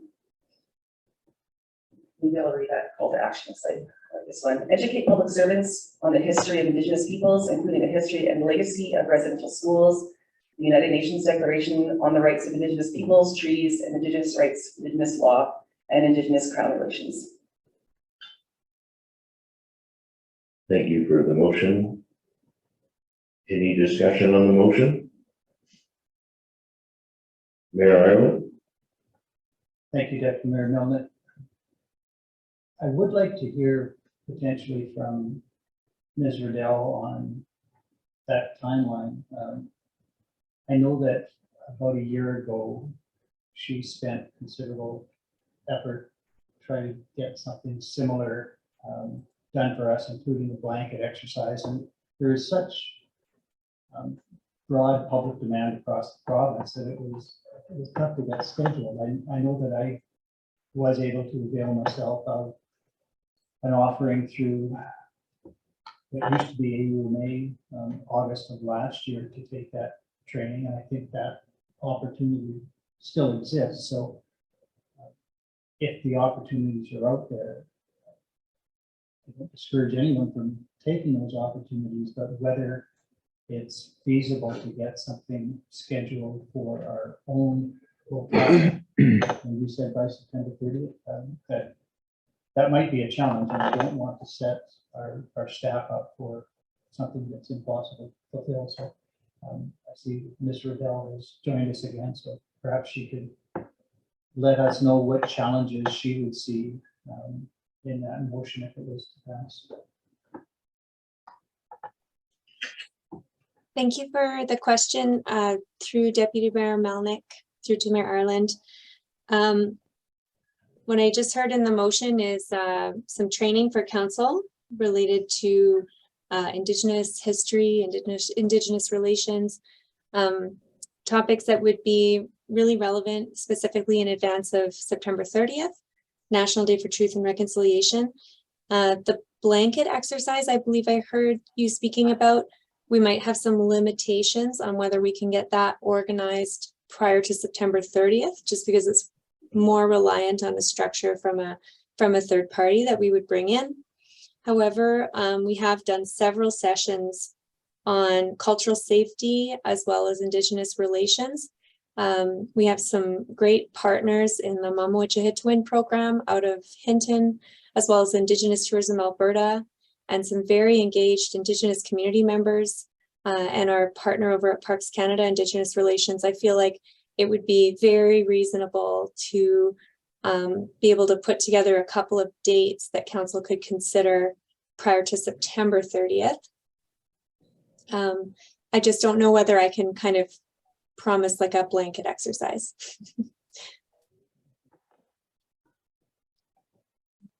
Thank you, Ms. Riddell. I am referencing an email that you sent that was back in June for inclusion training, which unfortunately I've tried to forward to our council here. But I will do that when internet is a little more stable in this building. Right now, because of the lightning strike, we have some wonky internet challenges here, but you did forward to us some training earlier. I think that type of training, similar to what I see in this June 2nd email, would fall right within what I think Councillor Hall was speaking about.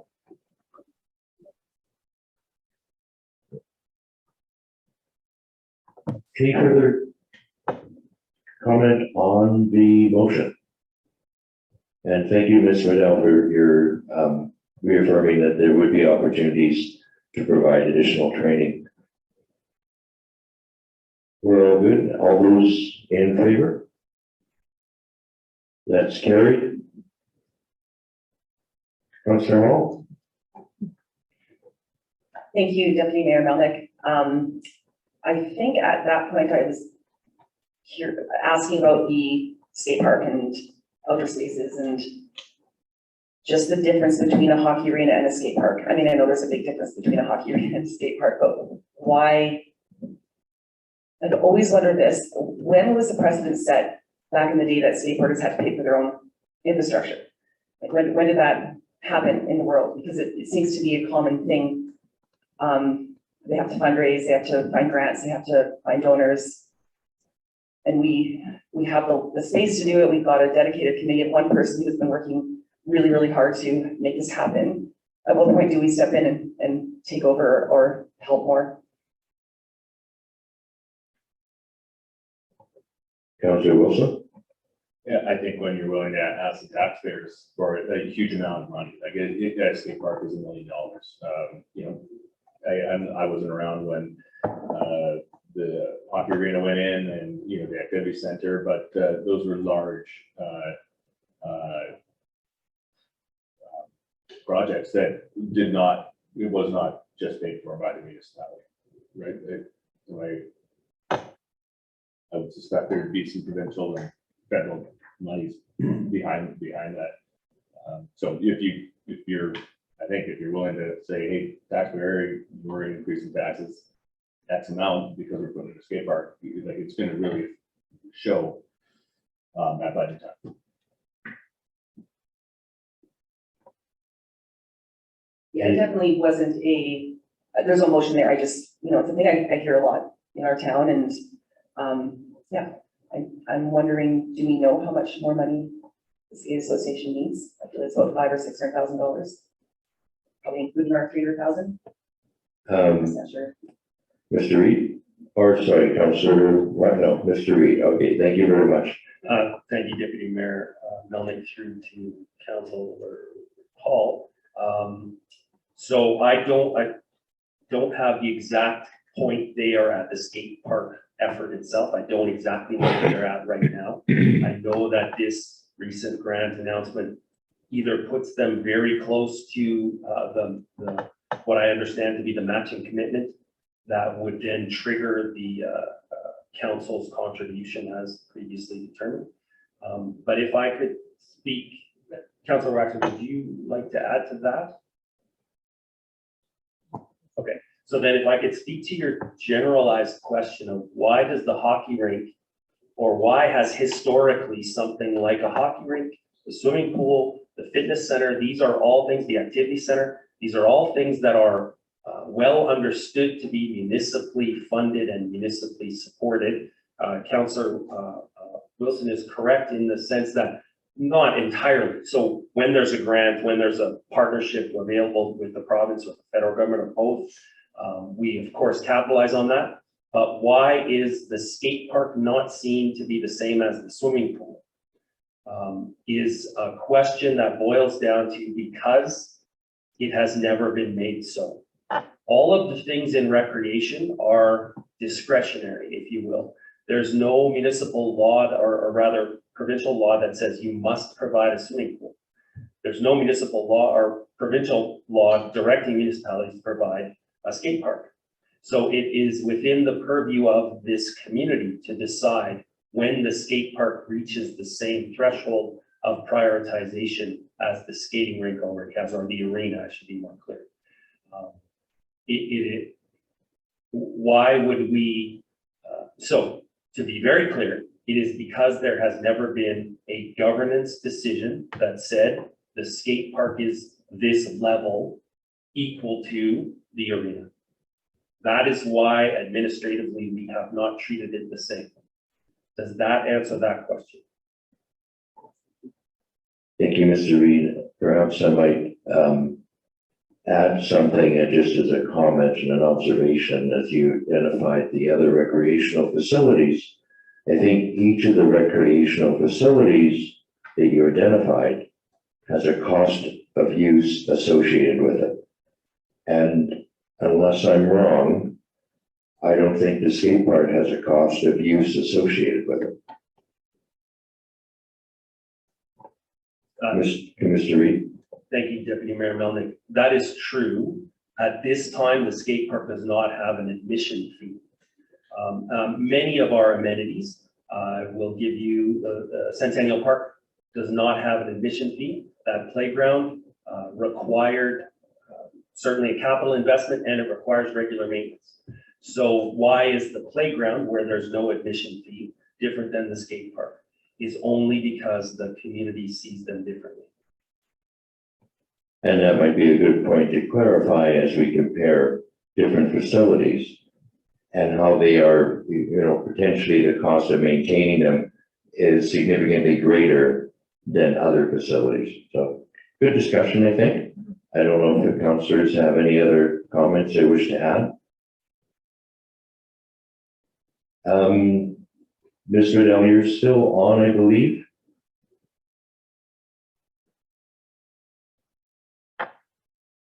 Great, thank you. I did want to go back to one item that was brought up and that related back to financial stability. I wanted to see if I could get a clarification. The $37,000 in COVID-19 relief funding was paid by outreach services to individuals. I just want to clarify, and I don't know if I've seen, we also had COVID funding for utility refunds when we were closed. This $37,000 has nothing to do with the municipal initiative to refund businesses garbage collection fees and so on when we were closed. Is that correct? Yeah, thanks for the question, Deputy Mayor Melnick. That's correct. This funding is federal funding that came through to each province, and here in Alberta, it's being disseminated to rural communities through the Rural Development Network. So this funding is not municipal funding and not related to that program that council put in place using tax dollars.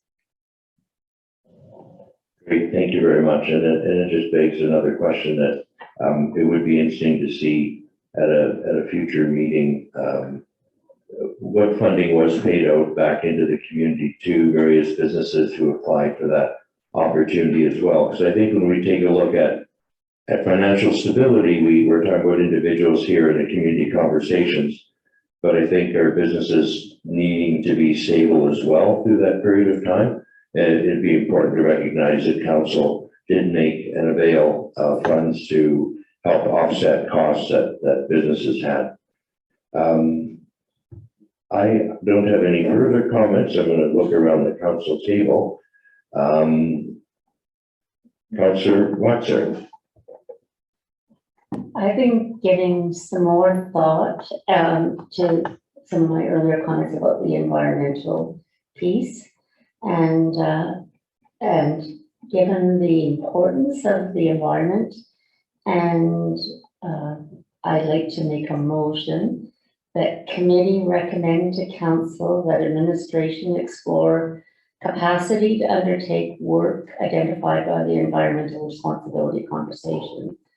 And if there is insufficient current capacity, to explore options to expand capacity prior to budget 2023. Thank you for the motion, Councillor Waxer. Comments from councillors? Mayor Island? Thank you, Deputy Mayor Melnick. We'll just ask Councillor Waxer to recite again at least the opening part of that motion. I think it's the committee recommend to council that administration. Is that incorrect? Was it direction? Was the motion that committee recommend that council direct administration to enter into this work? Yeah. So just from a practical perspective, committee can direct. Okay. So we have a quorum. So if you wanted to just have a motion that committee direct administration to engage in this enterprise, then I think it saves a step, right? And that's why I was trying to follow the exact wording of the motion. Thank you. I appreciate the guidance. So then I would change it that committee direct administration to explore capacity to undertake the work identified by the environmental responsibility conversations. And if there is insufficient current capacity, to explore options to expand capacity prior to budget 2023. Councillor Wilson? I would have to say that I think there has to be, or sorry, how do I go about this? I'm not 100% sure that administration should do every point on this list. So there, I think we have to say, explore the opportunity to address some or items that the administration feels, they could incorporate into their operations, rather than just say, yeah, well, I don't want to say, oh yeah, I believe that all this stuff should and will be done. I think we have to leave it in the professionals' hands to say, yeah, well, that one I don't think is achievable or and, you know, has enough merit to tackle or affordable or whatever. But I just want to say that they could explore the list for sure, and it sounds like they do already. But again, I do support, you know, adding more focus and what was the word that you used? The capacity. Yeah. Sorry. Thank you. Councillor Hall? Thank you, Deputy Mayor Melnick. Through you to Councillor Waxer. I understood your motion as directly relating to number one, a further opportunity, like actually looking at creating a position within the municipality that would, or were you, maybe I wasn't clear on your motion. I think with the motion, I just saw a long list of things and that could be explored. I would agree with Councillor Wilson that I don't think everything should be. I get it, but I worry that there isn't anyone really identified in the organization to look at that list and to make that determination. Whereas I think many of the other pieces, there are people in them, there are positions dedicated to that kind of work. So I just believe that if we ask people to come out to an environmental responsibility conversation, that it's respectful to review their recommendations. And I don't believe that everything at all should be undertaken, but I think that I wanted to ensure that there's enough capacity to at least review and determine what is critical to move forward and what isn't. And my understanding is there isn't actually a position at this point that is available, but if it can be taken, if there is sufficient capacity, then I'm okay with that.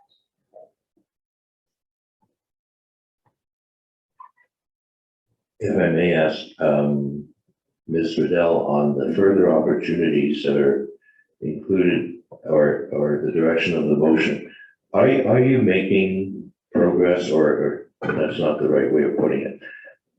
In the further opportunities, are you currently working on a number of these already in the background?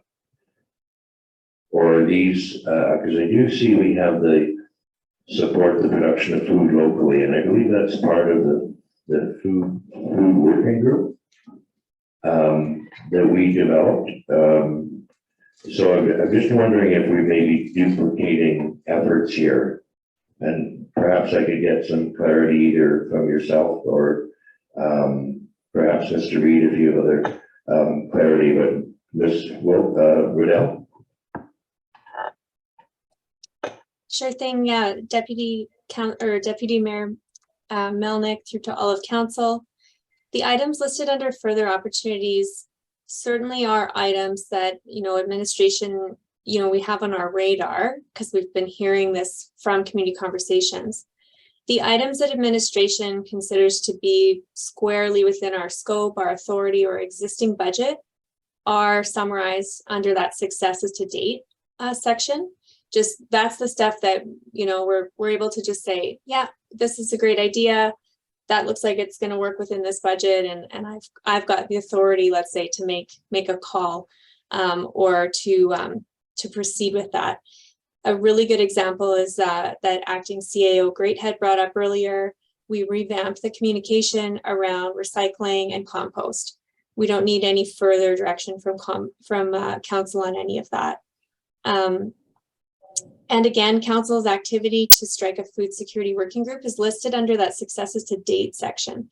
So the food security working group is time limited, and it was struck to more clearly define food security in Jasper, in the Jasper context, and come up with more clearly articulated recommendations for council's consideration within the 2023 budget, after which that working group will dissolve. So it is a time-limited initiative, and it is under successes to date. Further opportunities are things that certainly administration can be taking small steps. Let's say again, under number 6, we've applied for that grant and received a grant for active transportation, but further action in that area will require council direction. So we're going to take a couple more steps towards maybe exploring active transportation, but should council choose to prioritize, active transportation infrastructure in the community, that's very much outside of existing scope or authority. So number 9, the food security working group supports number 9. Council may wish to do something else or direct administration to come back with more options around number 9. It really is, these under further opportunities are not, I would say, being taken care of right now by administration. It's just, it's on our radar. It's stuff we can take small steps towards, but it's over and above existing scope, authority, or budget. The other example would be number 5, developing a zero waste policy. Any kind of policy development, or like we do have a single-use plastic bag ban in the community. Styrofoam was raised as another item. That would be something council would have to give additional direction on for administration to spend more time on, if that helps. I think it does for clarity, and I'm just looking above it at revisit and update the community sustainability plan, which is actually something that we would have to do jointly with parks. So, as we look at the amount of items here, some of it is being addressed. Councillors, other comments? Councillor Hall? Thank you, Deputy Mayor Melnick. Just a couple comments about the access to transportation section. Successes to date, it says municipalities looking into transportation options for the community. I think we have a motion on the floor. Oh, sorry. So I Yes. would not Sorry. want to move on to another area until we resolve this particular item. Mr. Greathead, from the friendly amendment, I believe, that was that a friendly amendment? No. Okay. Did you have a friendly amendment? I had simply suggested that it could be a direction rather than a recommendation to council. And I think that is the form of the motion. I still need to hear again what it is that we're voting on, because I've been lost in the discussion. So it's a direction to have administration do what? Explore. Apologize.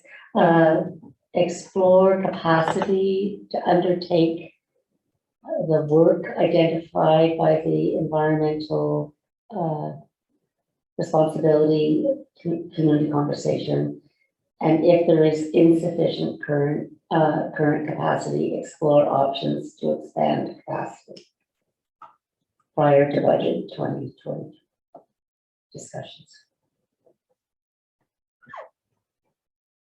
Thank you for that. Councillors, any other comments? Mayor Arlen? Thank you, Deputy Mayor Milne. If I may just direct a question directly to Councillor Waxford. So the intent is that in advance of budget 2023, administration would explore existing capacity to advance environmental opportunities, and if they conclude that the capacity is non-existent, they would make recommendations as how to increase. create Yeah. the capacity, and that's all that we're doing. So That's- it's not necessarily endorsing any of these further opportunities. It's just building capacity that we can then engage in that discussion of prioritizing opportunities and undertaking something. I'm clear. Thank you. Thank you for asking that question. And Mr. Greathead, given the additional questions and discussion, clarity as to the intent of the motion? Thank you, Deputy Mayor. I believe we have clarity on that. It's, we're just to review the list of, that's under the further opportunities that are listed under this report and see where we have capacity to improve our service or address some of these items. And if not, deliver a report and a recommendation for council for further support administratively to get this worked out. That's correct. Great, thank you. Councillors, any other discussion? Seeing none, all those in favor? That would be carried. Councillor Hall. I apologize for that. I also got lost in the discussion and was just very excited. Moving back to access to transportation. In successes to date, Mr. Della, the municipality is looking into transportation options for the community as a whole, and I'm wondering what that might look like, or if there's any ideas. Because I do know there still is the issue of the students that live at the Jasper Park Lodge between 35 and 40 of school age children that don't have a way into town for school. Yeah, thank you for the question, Deputy Mayor Melnick through to Councillor Hall. My understanding, and our acting CAO Greathead or Director Reed might have more to add on this, but my understanding is that the municipality has been in talks with Parks Canada about establishing a shuttle service that would support, you know, that connection between outlying properties and the town site. And many months ago, actually, our CAO Given did reach out to me to see about any input from community conversations on super important stops in the community and what types of outlying properties would be priority for this potential shuttle to access. And so my understanding is that that's in the works. Other than that, community conversations we do hear a lot about access to transportation being difficult for folks living at outlying properties. And as you said, Councillor Hall, specifically for students to get to school. And DYPSD, I believe, does do a payment to help supplement the cost of whether it's a cab or fuel costs. And the community conversations participants in June decided to just sort of create a little bit of a survey to see how many students there are and what the impacts were. And the data from that survey will be used in conversation when they start up again in September with the school age community conversations to problem solve around that. Additionally, just yesterday, actually, I heard from our contact over at Evergreens around the use of the Evergreens bus. And coming out of COVID-19, it's looking like that Evergreens bus will be something that we can use for one-off programming as well. So I think kind of adding some value in the community in terms of transportation. There's some barriers around COVID too, right? With not being able to have so many people together. So I think we'll see a few more options materialize now, but that's all I'm aware of. Thank you, Mr. Adele. Councillor Wilson? Well, just to add to that, my question, I guess, would be why doesn't the Grand Galavat School Board operate a bus program as they do in all the other communities within our region? Unfortunately, well, I don't mind tackling this problem or this issue, but it does seem like person responsible, or the group responsible are not offering the service that they offer other members of the same school board.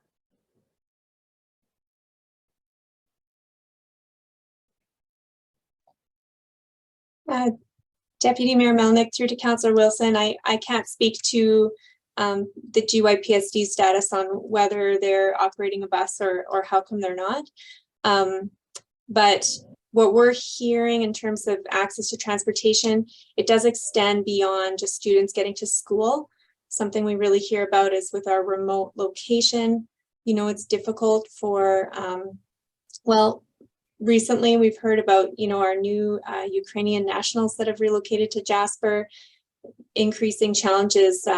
You can't get, for example, a driver's license here in Jasper. You have to drive to Hinton to get it. So it's bigger than just students accessing school. The access to transportation seems to be a broader issue, but yeah.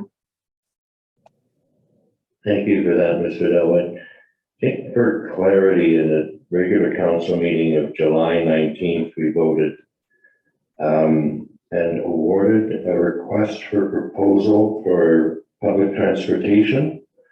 If I remember right, we added that we wanted school-age children at the lodge.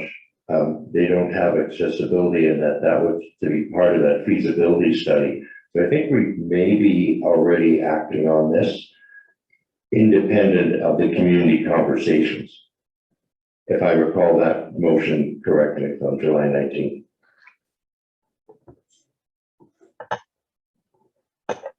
Mr. Greenhead?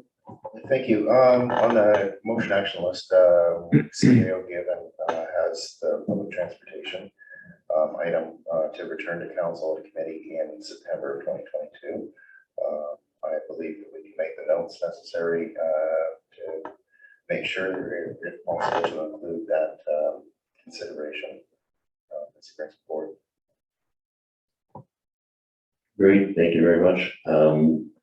For point of clarity, would we then require an additional motion, or I think administration understands what the motion was, and this is an additional item, if that would be appropriate for council? Okay, and I don't think Mayor Ireland. Thank you, Deputy Mayor. No, just for clarity, I am unclear whether the existing motion from July would suggest to our CAO that report to council consider the busing of school children. But I would agree that it ought to. I support the comments by Councillor Wilson. It seems to me that our community pays the school foundation tax at the same rate. There's a provincial rate for school tax. And even though they argue that there is some sort of equalized assessment that I've never really figured out, I think given the value of housing in Jasper, we probably pay more than our neighbors in Yellowhead County or in Hinton, for example, who have the opportunity to put their children on a bus to go to school. And our residents are paying an equal amount and getting less service. And I'd like to know why and how a shuttle service, admittedly for other purposes as well, might be co-funded with Friend Yellowhead, because it seems to me on the surface to be unfair to our residents to pay the amount of school taxes we do pay and get less service than others. So if that is not part of the consideration that is going into the report that we're expecting in September, perhaps we could ask it at this point, if it's not too late, that be considered.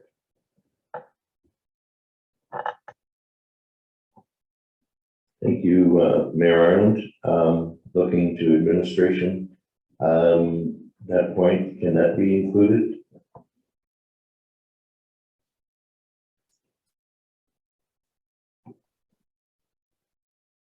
Through to Deputy Mayor Melnick, I would have to ask, I apologize for clarification, or I think probably acting CAO Greathead heard a little better.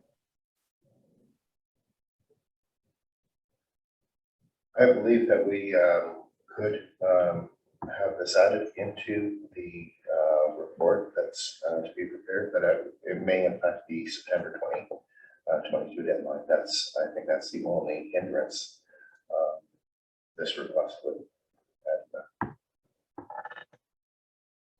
Thank you, Mr. Greathead. Mayor Island? Thank you for that. And I am not particularly concerned because the subject is alive with council. And so when we get the report, if it's not in there, we're going to ask for it anyway, it seems to me. So, but just a heads up to Mr. Gibbon, if he has an opportunity while that report is being prepared to consider that, that might save some time downstream, but it's going to come, I think, regardless. Thank you, Mayor Island. Councillors, we've had the opportunity to review the report from Mr. Adele on community conversations. Are there other points that councillors would like to bring up? Councillor Hall? Thank you, Deputy Mayor. Just a comment on youth engagement and a huge shout out to our outreach department for the incredible programming that happens for our youth. We're extremely lucky in Jasper to have access to this. Often programs were full. I couldn't get my son in. They're very well attended, very popular, and yeah, it's very helpful for parents. So thank you.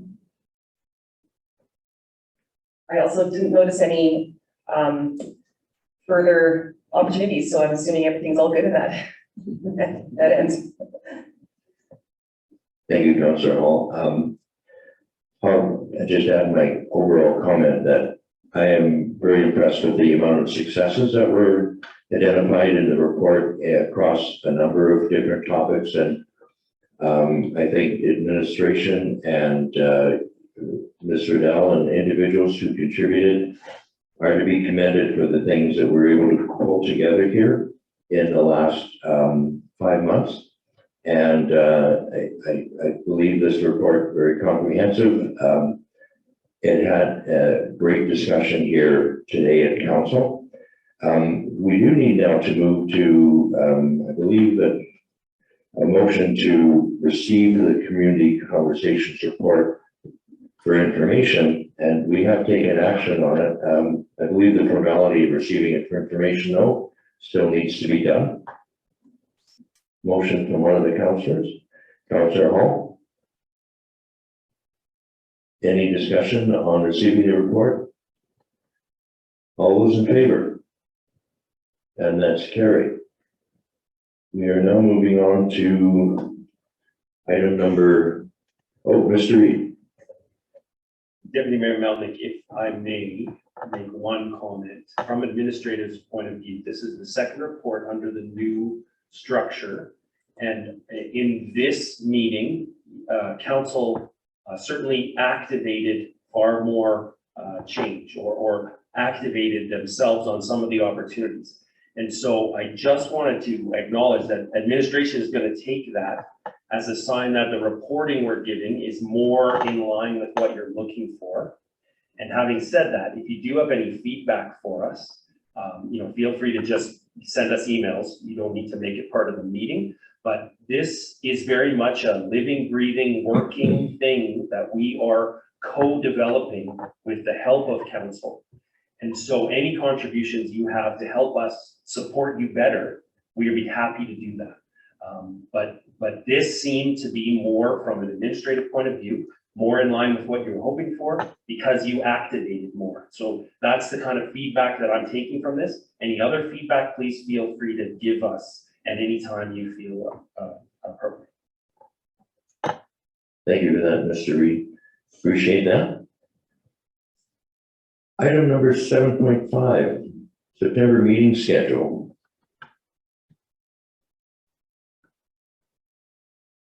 This being a verbal report. Mayor Ireland. Thank you, Deputy Mayor Melnick.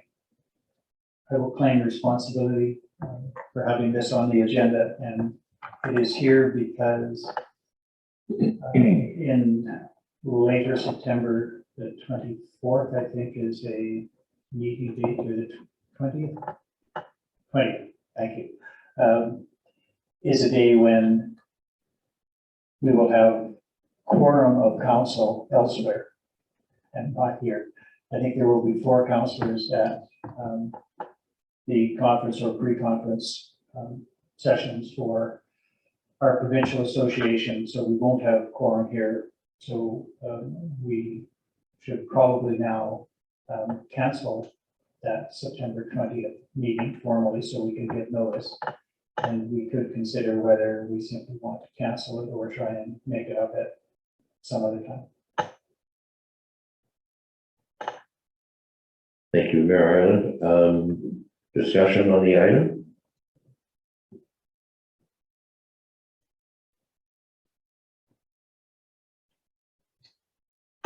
Councillors, we'll probably look at if we do need to cancel, we would probably need a motion at this meeting or be a recommendation that it be on the regular meeting agenda for that to occur during a regular meeting.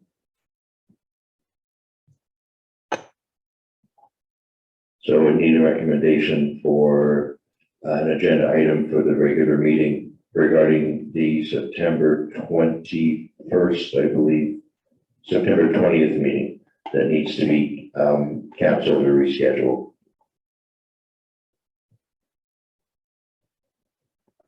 Yeah, I would make that motion. That's just further discussion.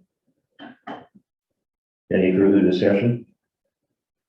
All those in favor? That's carried.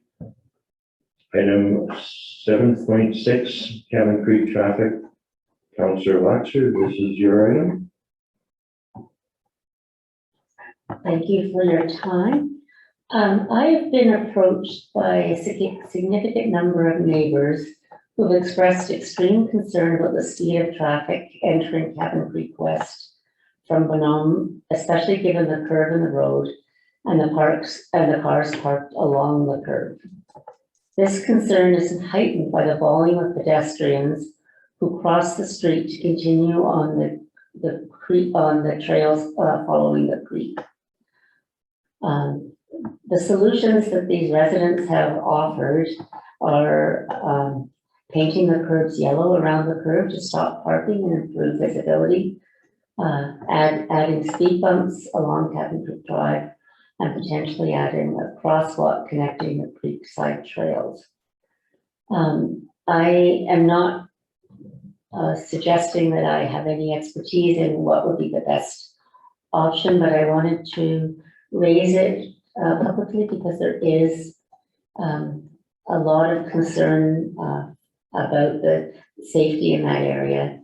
And I wondered if it would be okay to do a motion to direct administration to investigate the safety concerns along that curve. Thank you, Councillor Laxer.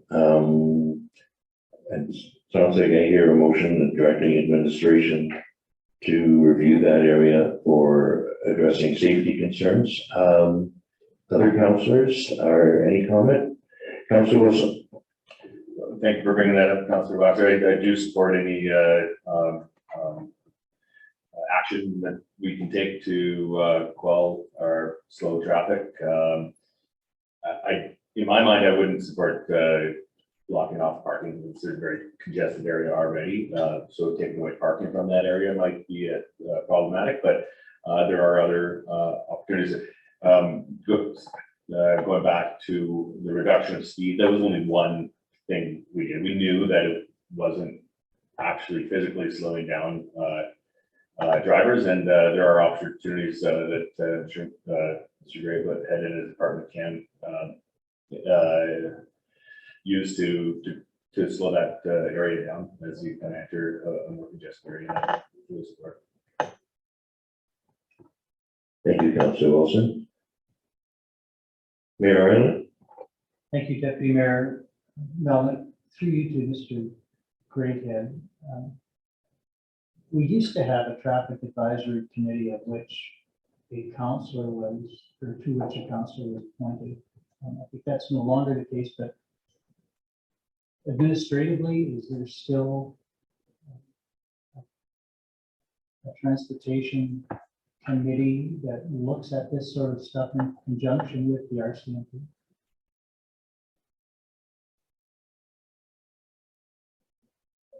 Deputy Mayor, to respond to Mayor Ireland's question, when we do have certain requests that come up, we do work with operations, works with bylaw and the RCMP to determine appropriate solutions. One of the more recent ones was the addition of the three-way stop at Elm Street by the school to control that traffic. So when there's an urgent and immediate need, we can kind of gather in an ad hoc fashion and make sure that we recommend, what we think are appropriate steps, and then that gets, we approach council saying these are some recommendations, as we did with the installing those the three-way stop there and putting in the crosswalk at Willow and Benham.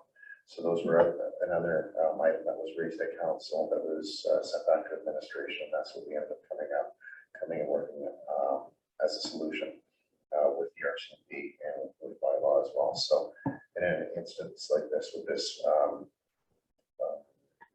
if this motion goes through and redirected to council, I would reach out to those groups again, the RCMP bylaw, and make sure that when we do have a report back to council, that we looked at it through a few different lenses and looking for the best solution that we can provide to council.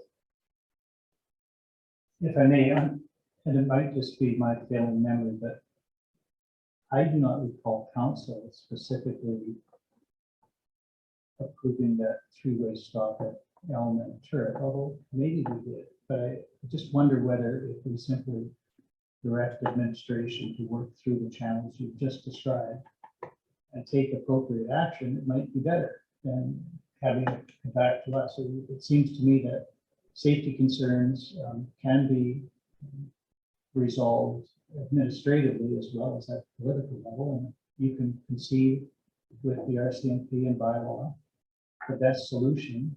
I would encourage you to simply implement it and maybe tell us about it, but not wait so long for us. And maybe that's implicit in the motion in any event, but if it must come back, then I guess it must. But it doesn't seem to me that that has been the standard at all times.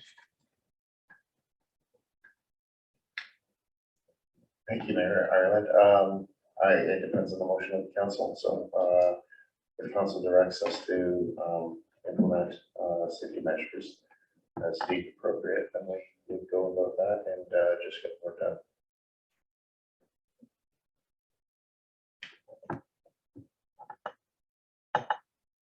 Councillor Waxer.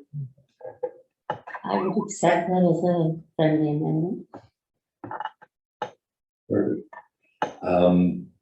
Councillors, any other discussion? Restate the motion? Oh, Kathleen, can you? I don't have it written, but that committee direct administration to address the safety concerns at the Cabin Creek crossing. Or the safety concerns identified in Cabin Creek.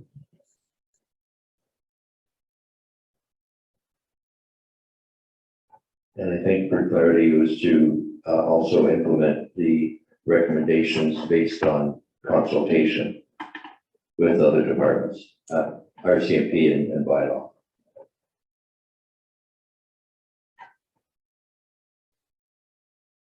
Deputy Mayor, if I have the intent of council, Robert, that the motion is to direct administration to incorporate solutions to speeding and safety concerns along Cabin Creek in conjunction or in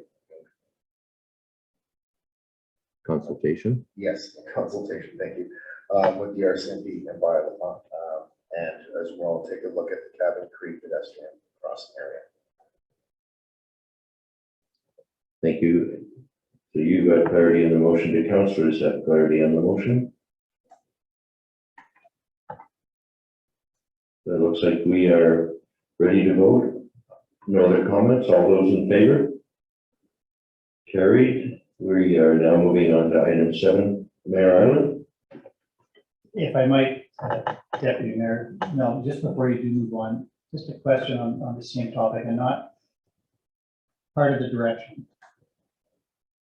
My experience suggests that those flashing speed signs are pretty effective. So that when you go by the corner of Moline on Phenom and the sign and the light flashes if you're over 30 kilometers per hour. Those seem to work. I don't know the cost of them, but more of those in town, if they are a rational expenditure of money, seem to me to be good. What I wonder is whether the flashing light can also be linked to a siren. So the neighborhood knows that you're speeding through there. And it sounds like the police are after you already. Maybe that would encourage people to slow down a little bit more. Just throw that out there as part of your investigation. Mayor Ireland, I'm looking forward to preparing that report. I'm looking forward to hearing the siren. We are now at item 7.7, representation on stakeholder committee proposed by the Jasper Employment and Education Council. It's a verbal report. Am I looking to councillors to have a decision to put someone on that committee? This appeared here. And I don't know if it's on the motion action list. I believe we were to look at appointing an individual. What I recall the conversation is it could be either an administrative individual or it could be a councillor. And I think that's why I came back for discussion at this meeting. Please correct me if I'm recalling that incorrectly. Okay, so councillors, understanding why this is on the agenda, we need to fulfill our commitment to JEEC by determining who the representation or how that representation should be on the stakeholder committee proposed. Comments by councillors?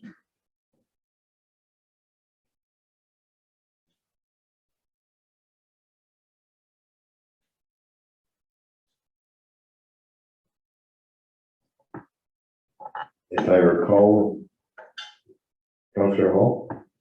Thank you, Deputy Mayor. I'm trying to remember as well, did we decide we would have 2 or was it just 1 and we have to decide if it's gonna be a councillor or administration? Or we were gonna go with 1 of each? I can't remember. Mayor Ireland?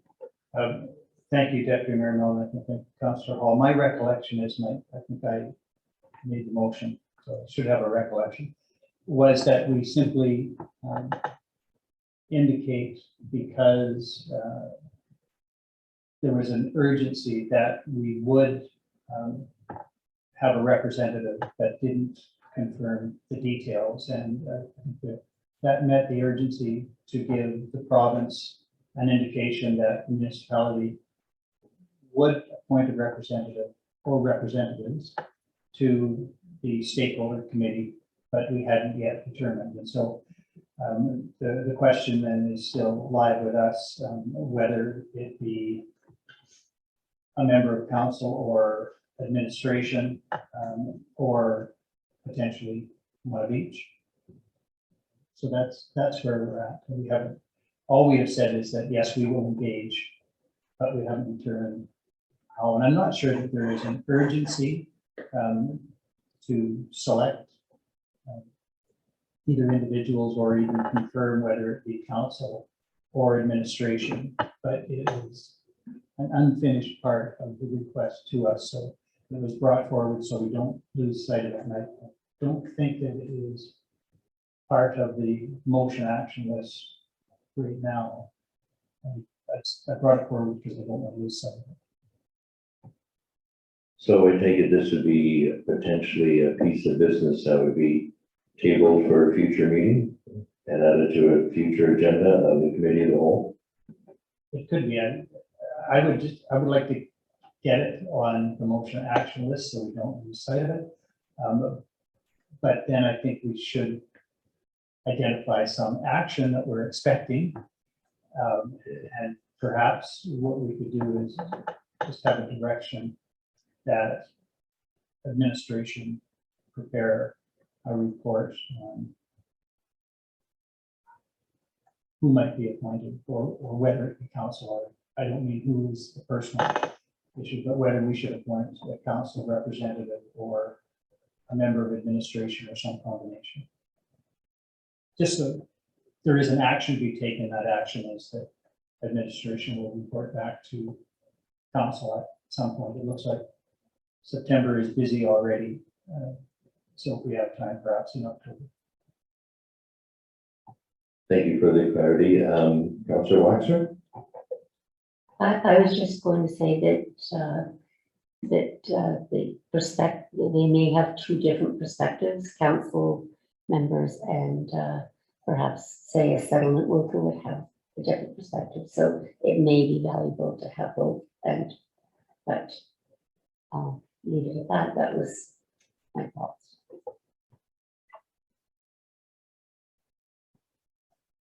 Other comments from councillors?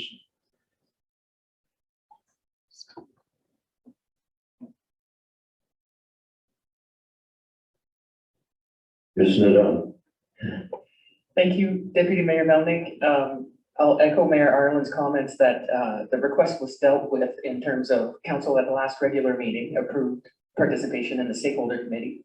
And I have the letter from Ms. Marcoux from last week in front of me, and it does sound like one representative. It doesn't say they're opposed to two, but it does say if representation is approved, which it has been, whether council would prefer that it was an elected official or a member of administration. It's not necessary for a councillor to be part of the committee, but it would provide significant insights into Jasper's labor market to whoever the representative is.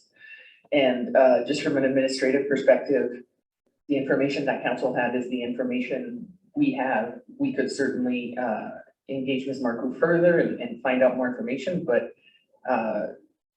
we can certainly return to council, but also council may wish to provide direction today and get it dealt with. I believe that was the intent of, that was a request by Mayor Ireland to add to the agenda for this week.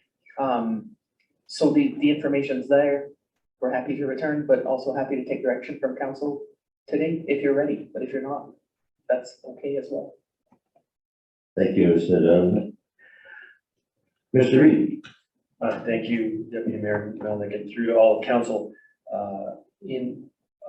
I admittedly was away for this item and I was not in attendance. However, my exposure to this partnership I would say these two things. One, there will be staff in attendance on that committee as part of the partnership. Our settlement services agency will have representation. So there will be the staff perspective or administrative perspective automatically in this partnership. And I would go to that one sentence that Ms. Marcoux mentioned where the perspective of council will be possibly particularly valuable. And so to echo what Director Nadon said, I would suggest that if council is comfortable, you will meet the needs of the partnership and thereby any residents or businesses that would like to apply into this program.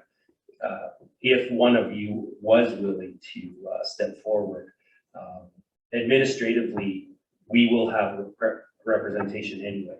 So perhaps that opens up your feelings of comfort with your attendance.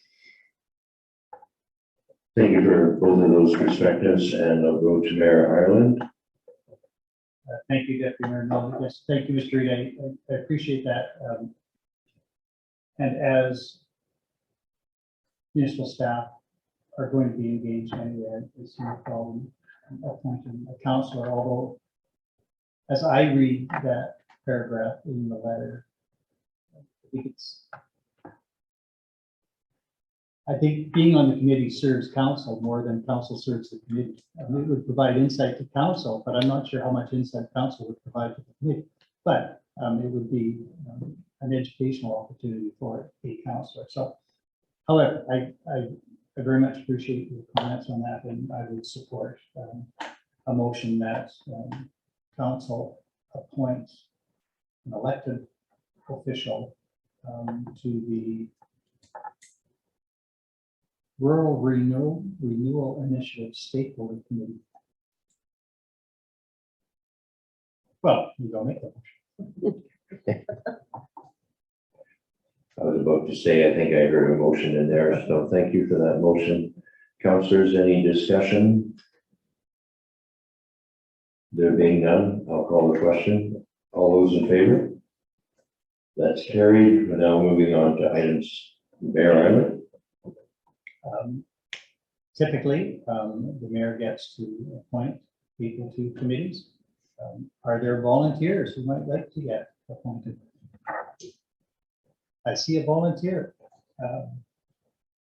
Councillor Waxer shall be appointed Should to the stakeholder committee of the Rural Renewal Initiative.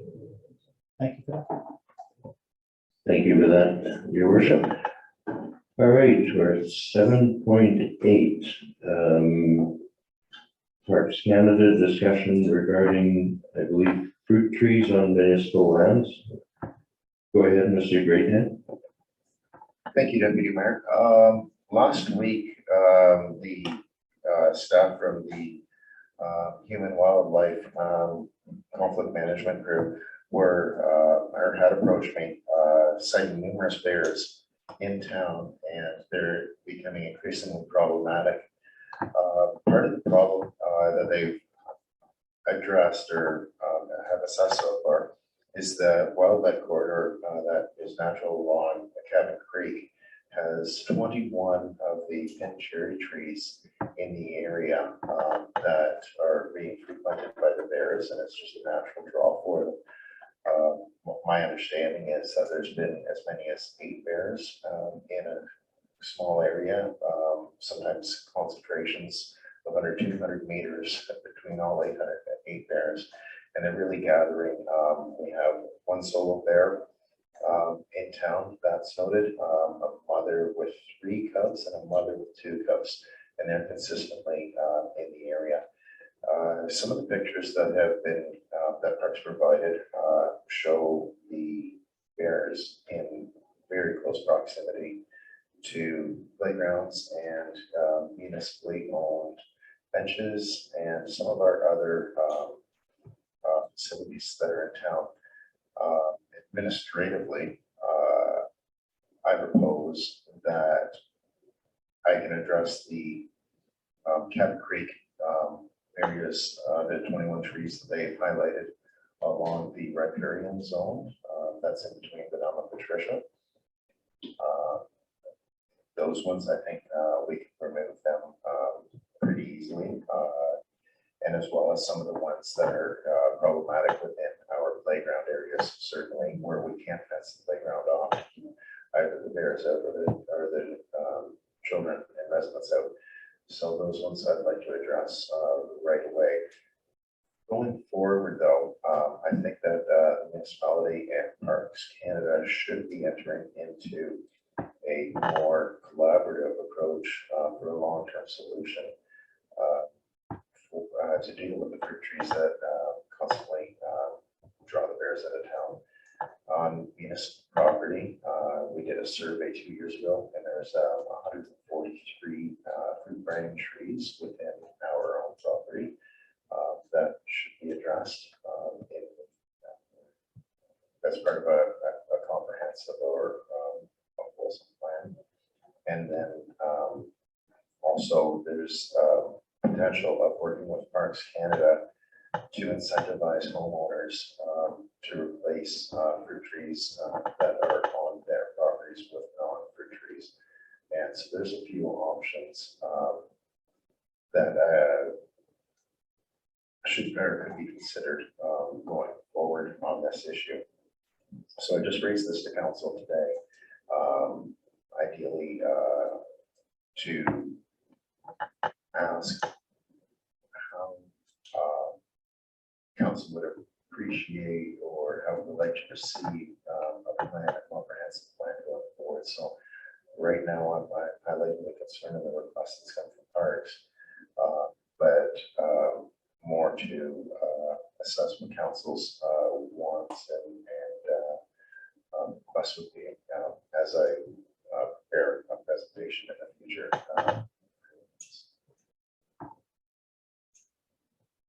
Thank you, Mr. Reagan. Are there any questions from councillors regarding the trees in questions on municipal lands? Just for clear, Councillor Wilson? Could you tell us the age, the approximate age of these trees? Like, are they mature 30-year-old trees that we're going to be digging up? Thank you. Some of them, as Park says, let me know, is some of them are just a little more than a stick and just starting to grow, maybe 2-3 years old. And some of them are large enough to support 2 adult partisan at the same time in a playground. So yeah, the lifespan of the pincherry trees during our research is about 25 to 40 years on average is what the mature ones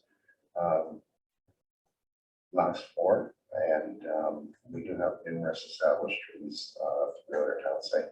So those are the ones that I'd be looking at more in the future going forward. Some of the ones that are in our municipal right of ways, utility right of ways, they don't seem to be as problematic. They are some of the more mature trees, but Parks is requesting that we work together in a collaborative fashion and just try and get rid of all of their trees in that site. Councillor Wilson? And is that the only option? Is there pruning possibilities, or is there fencing possibilities? And we did have a conversation with previous council about the possibility of fencing the town site. Of course, it's expensive, yet I would suspect successful in managing animals. And so has that conversation been had prior to removing substantial amount of trees within the community? Thank you for the question, Councillor Wilson. Some of the playgrounds are fenced off, and they might be manageable to be kept to be able to maintain the trees that are there. One that I'm thinking of directly is the Capitol Creek playground, where there isn't any fencing, and there are 3 established large fruit trees in that area. Fencing for that site would probably be around the $40,000 mark. Yeah, just to clarify, not fencing of the playgrounds, but of the town site in general.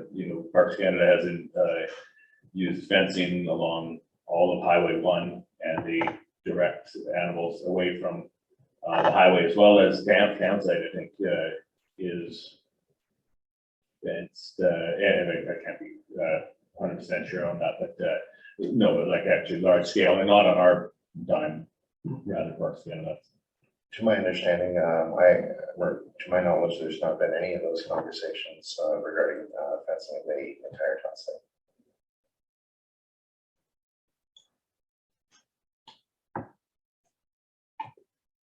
Mayor, Thank you, Deputy Mayor Melnick, through you, Mr. Grayhill.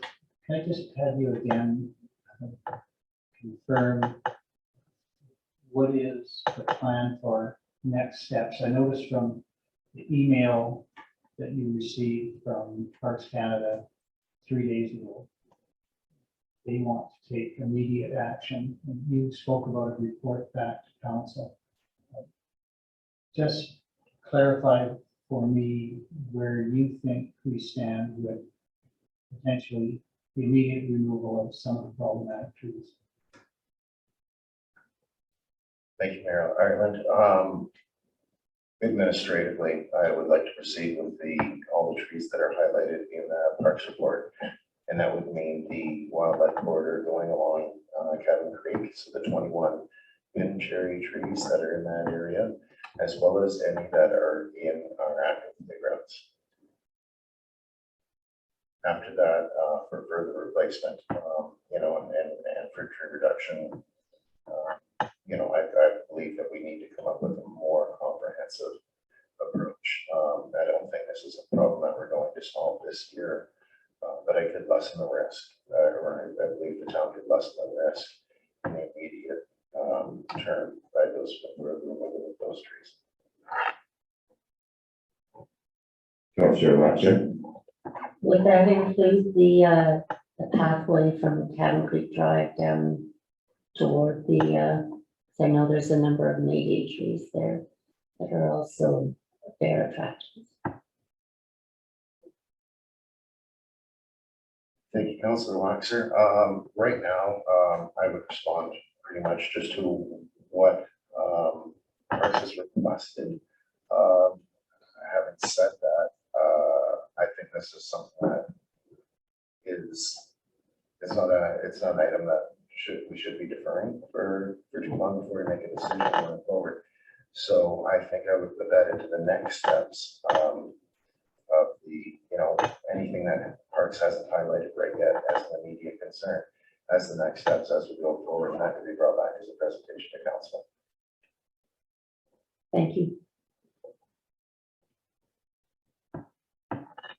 So, if I may, the trees that are being requested by Parks Canada, are you seeking, you're mentioning working with them to expedite that this year to correct the problem that currently is happening for those 21 trees? And then again, the next step would be, as we move forward, any sort of replanting of trees or any sort of reestablishment of green space would be done with trees that are most likely not going to be fruit bearing. Yes, that's exactly the intent right now. Ms. Nino? Thank you, Deputy Mayor Melnick. My team's been working with Mr. Greathead following the reception of that parks request late last week. And we're aware that this is quite a sensitive topic in the community, so we are prepared with communications to be letting the public know what's happening and why we would be doing this. I think the intention today was to bring it to council's attention and have a discussion in a public forum, so it's not unexpected.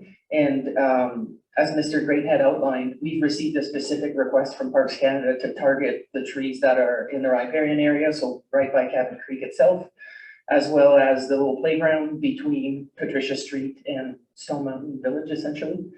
And I was going somewhere. Yes, this is the park's recommendation from a wildlife conservation perspective. So of course, cutting trees is not anyone's preferred approach, but what's at risk here is the life of those bears. So the bears could very well be put down if the attractants are not removed, is one aspect to consider, but also as Director of Protective Services, the public safety perspective is certainly something that caught my attention. Those areas are highly used by pedestrians, there's benches, there's playgrounds.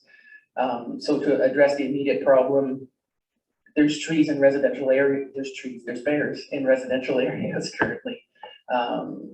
It's not a great scenario. Cutting the trees is not a great scenario either, but it is the measure from both a wildlife conservation and public safety perspective, the immediate action that is required from administration's perspective. So we are coming here today, not necessarily requesting a council decision, but certainly hearing your feedback and making sure the issue is discussed. And I think what Mr. Greathead is proposing is that moving forward for the rest of the fruit trees that are on municipal property, which are not currently problematic as much as the ones that have been targeted by Parks Canada, what would council like to do?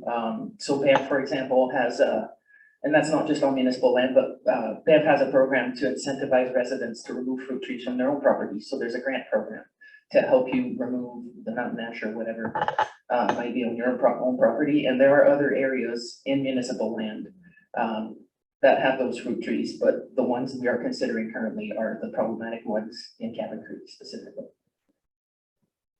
Thank you for that, Mr. Nolan. Mr. Greenhead? Thank you. Was also asked, Deputy Mayor, if pruning the trees or removing the fruit is feasible. For the mountain ash trees where they collect in large clumps, I believe that would be, but the pin cherry trees, they get scattered throughout the foliage. I had put staff on yesterday just to see what it would take. And I think it would be a very effective use of staff dollars to prune, especially the pin cherry trees that just grow so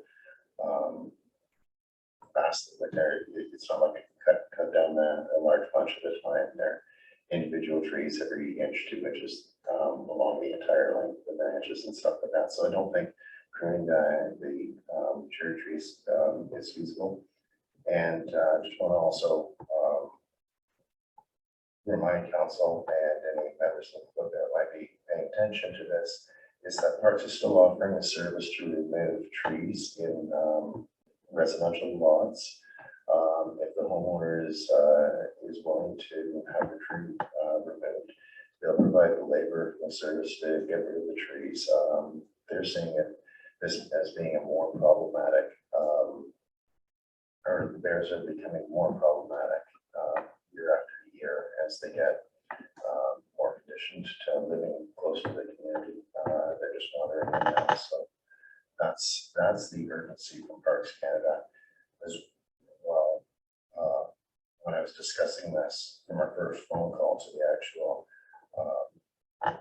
phone request, I was saying this may take a while for me to get to council and a week or two. Their behavior may not see another week or two if they're keeping this much of a nuisance. I expect that they're feeling an urgency that the conflict may arise in the near future. Great, thank you for that update. Because this is a request and a safety issue, I'm looking for, I guess, direction from council to allow administration to do what's appropriate with Parks Canada for the safety of the community. Is specifically with the trees that have been identified to address the problem at hand.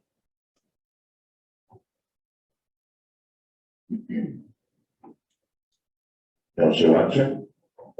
I'm happy to make that motion. I'm not sure how to word it, but yeah.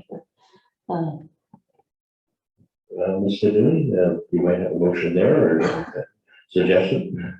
Yes, Deputy Mayor Melnick, I think administration's intent and understanding that there was no written report provided for this specific item, but that council received the report, or committee received the report for information might be an appropriate motion, and that committee direct administration to return to a future committee of the whole meeting with proposed alternatives on how to deal with fruit trees in the town site and specifically on municipal land. It was our intent to open that door for council to have that discussion more broadly outside of this context of the sort of sense of urgency we've gotten from Parks Canada. Great, thank you for that clarification. Councillor Wilson? I'm just disappointed that it is now a sense of urgency. We've had this conversation 3 years ago, and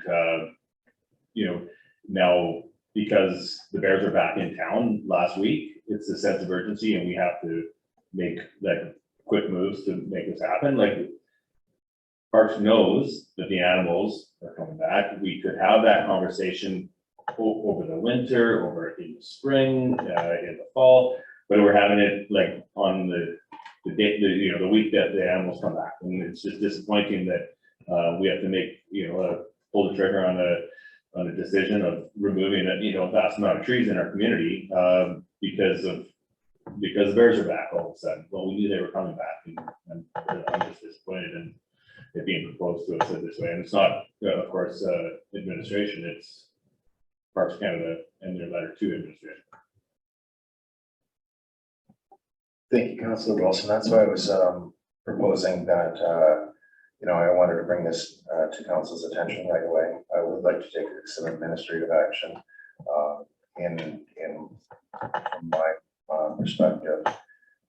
Anything that's in that riparian area along Cabin Creek that isn't supposed to be there has got to come out. So I think that's a simple, easy solution. Get rid of the trees in the riparian zone. I think that's well within administration's responsibility and typical work. Same as the ones within the playground sites. Those ones, we have a duty of care and responsibility for that. So I see that as administration. As for the overarching plan, that's the communication and the strategic move forward point that should be developed with parks. That's kind of where I think you're right. I think those talks need to happen, and that's why I'm proposing that we come back with a more wholesome approach to the fruit tree, and we can investigate simple or various tools to hopefully get the town safer for the bears and not as an attractive place to be for them. So whether it's the grant program for tree replacements for residential properties like Banff and Canmore have done, or some of those other things, I think in the near future we can come back to council with a fulsome report. Right now, administratively, I was planning on just acting on those sites. Thank you for that. Any other comments from councillors? Mayor Arlen? Thank you, Deputy Mayor Malik. I just want to confirm the proposed direction that we heard through Ms. Zone was absent anything about the immediate solution. And that's consistent with what I understood, that you are here seeking directions for long-term, but not seeking direction short-term. That is, what will happen potentially with or without direction from council. Is that a clear understanding? Mayor Ireland, I do see that those are kind of administrative. We do a daily playground inspection, looking for hazards. Whether the sand in the playground and the sandbox is soft enough. When I look at it as from a risk management and managing a facility, I haven't been really paying attention to the species of tree until there's a bear in the tree that's in our playground, and that's kind of, it is very reactive, a very reactive response. If there is a solution that council wishes me to take, other than what I was proposing, absolutely, we won't respond to council's direction on that. But from my perspective at this point, it's just that I think that it's in my purview, and I would go ahead with that way. Thank you. I appreciate that, and it's an important nuance. There is some question, and I don't want to turn it into a jurisdictional debate, but there is a question whether matters, if this is a matter of the environment, is within our jurisdiction or within Parks jurisdiction. There's a question about whose tree is it anyway, whether, even though it's on municipal land, it seems to me that every time we want to cut down the tree on our own land, we still have to get Parks permission to do it. So I don't know that we can give you a direction, but from my own perspective, and I'm not speaking for council, but if you make the decision to action this request from Parks Canada, I certainly will not be second guessing you. It would be really upsetting to lose a bear, but it would be tragic to lose a child because of our hesitation. And yes, it's unfortunate that it's brought to this situation, but I respect what you are doing, and you're looking at this in part from a risk management perspective, and that's ultimately what we have to do for our citizens. So there'll be no second guessing on my part. But thank you for alerting us to this. Thank you, Mayor Ireland. We have Councillor Waxer, who has articulated a motion that I believe was encapsulated by Ms. Nadon as to the future direction of trees on municipal lands, other than the trees that are addressing, to come back with a policy regarding the future of what type of trees we'd be putting in. I think that's the intent of the motion. Yeah.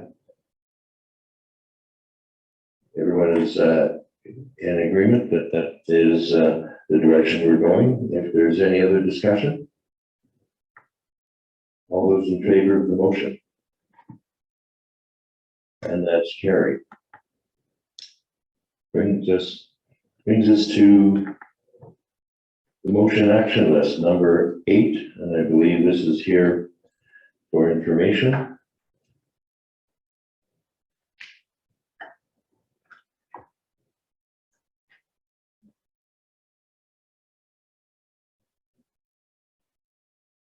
Following that, Mayor Ireland. Just a comment. I think we had one more today to the motion action list. No, that was there. Sorry, the private home accommodation, that's already on the list, but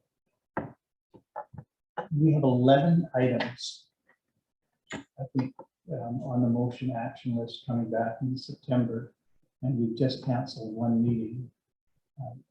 Do we know whether it's intended that these will come back over the course of 3 meetings, or are we anticipating that everything is coming back on the second Tuesday, which is the committee date? Because it is going to be an extremely extensive agenda if we receive a dozen reports all on the same day. Mr. Bell? Deputy Mayor Melnick, through Mayor Ireland, thank you for the question. Yes, so the items on the motion action list typically return at a committee of the whole meeting, and one of which is getting canceled for September. And you may have noticed administration comes back with, who couldn't make August, let's put September, right? So, I mean, those are discussions we have as a senior leadership team on Wednesday mornings after council meeting. And so we will be making our own assessment of what is realistic to provide, and whether administratively we can actually push all of these reports is a very valid question. We are quite focused on budget at the moment. Budget preparation might take precedence on some of those items. But certainly you can expect to see the motion action list with potentially proposed new dates, which might be October, when we come back at the first committee of the whole meeting in September. So,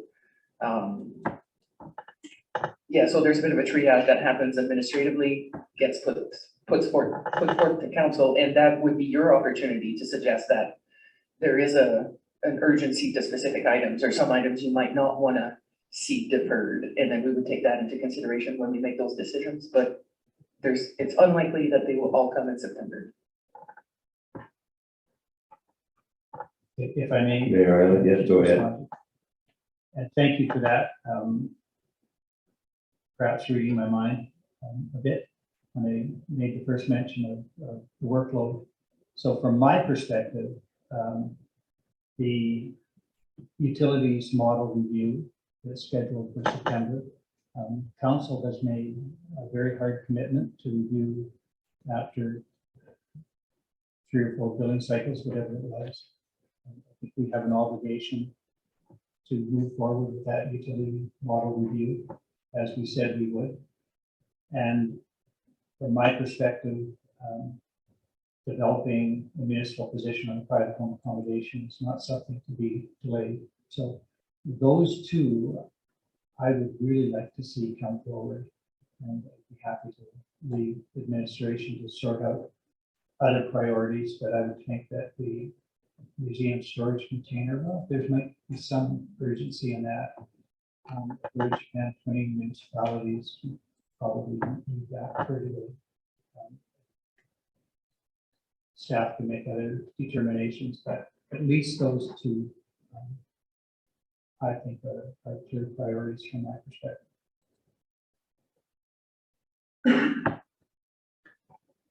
Thank you for that, Mayor Allen. Any other observations on the motion action list?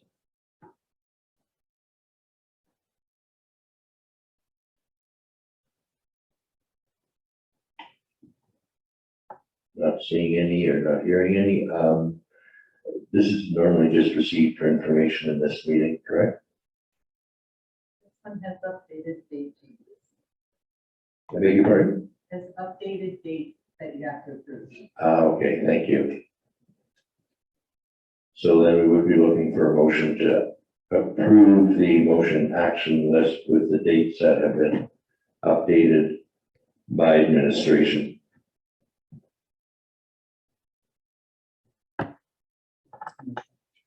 Mayor Allen, thank you. Any discussion? All those in favor? That would be carried. Moving to the committee. Let's quickly go here, pardon me. Councillor, upcoming meetings. Any councillors have any reports? It's been a quiet few weeks. Not seeing any reports. Moving on to item 10, upcoming events. On our list, we've added a number of upcoming events. I guess we'll be adding the welcoming week celebrations as well to this upcoming event sheet or item. Are there any other upcoming events to be added to the agenda item 10?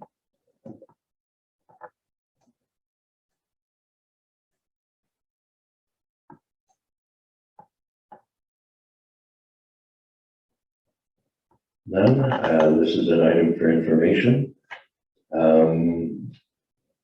If there's no other business, we'd be looking for a motion to adjourn. Councillor Wilson, we have a motion to adjourn at approximately 12:51 on the 23rd of August. I'd like to thank the public for participating and observing.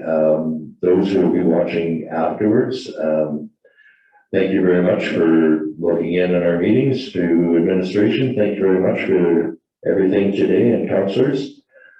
I believe we are adjourned.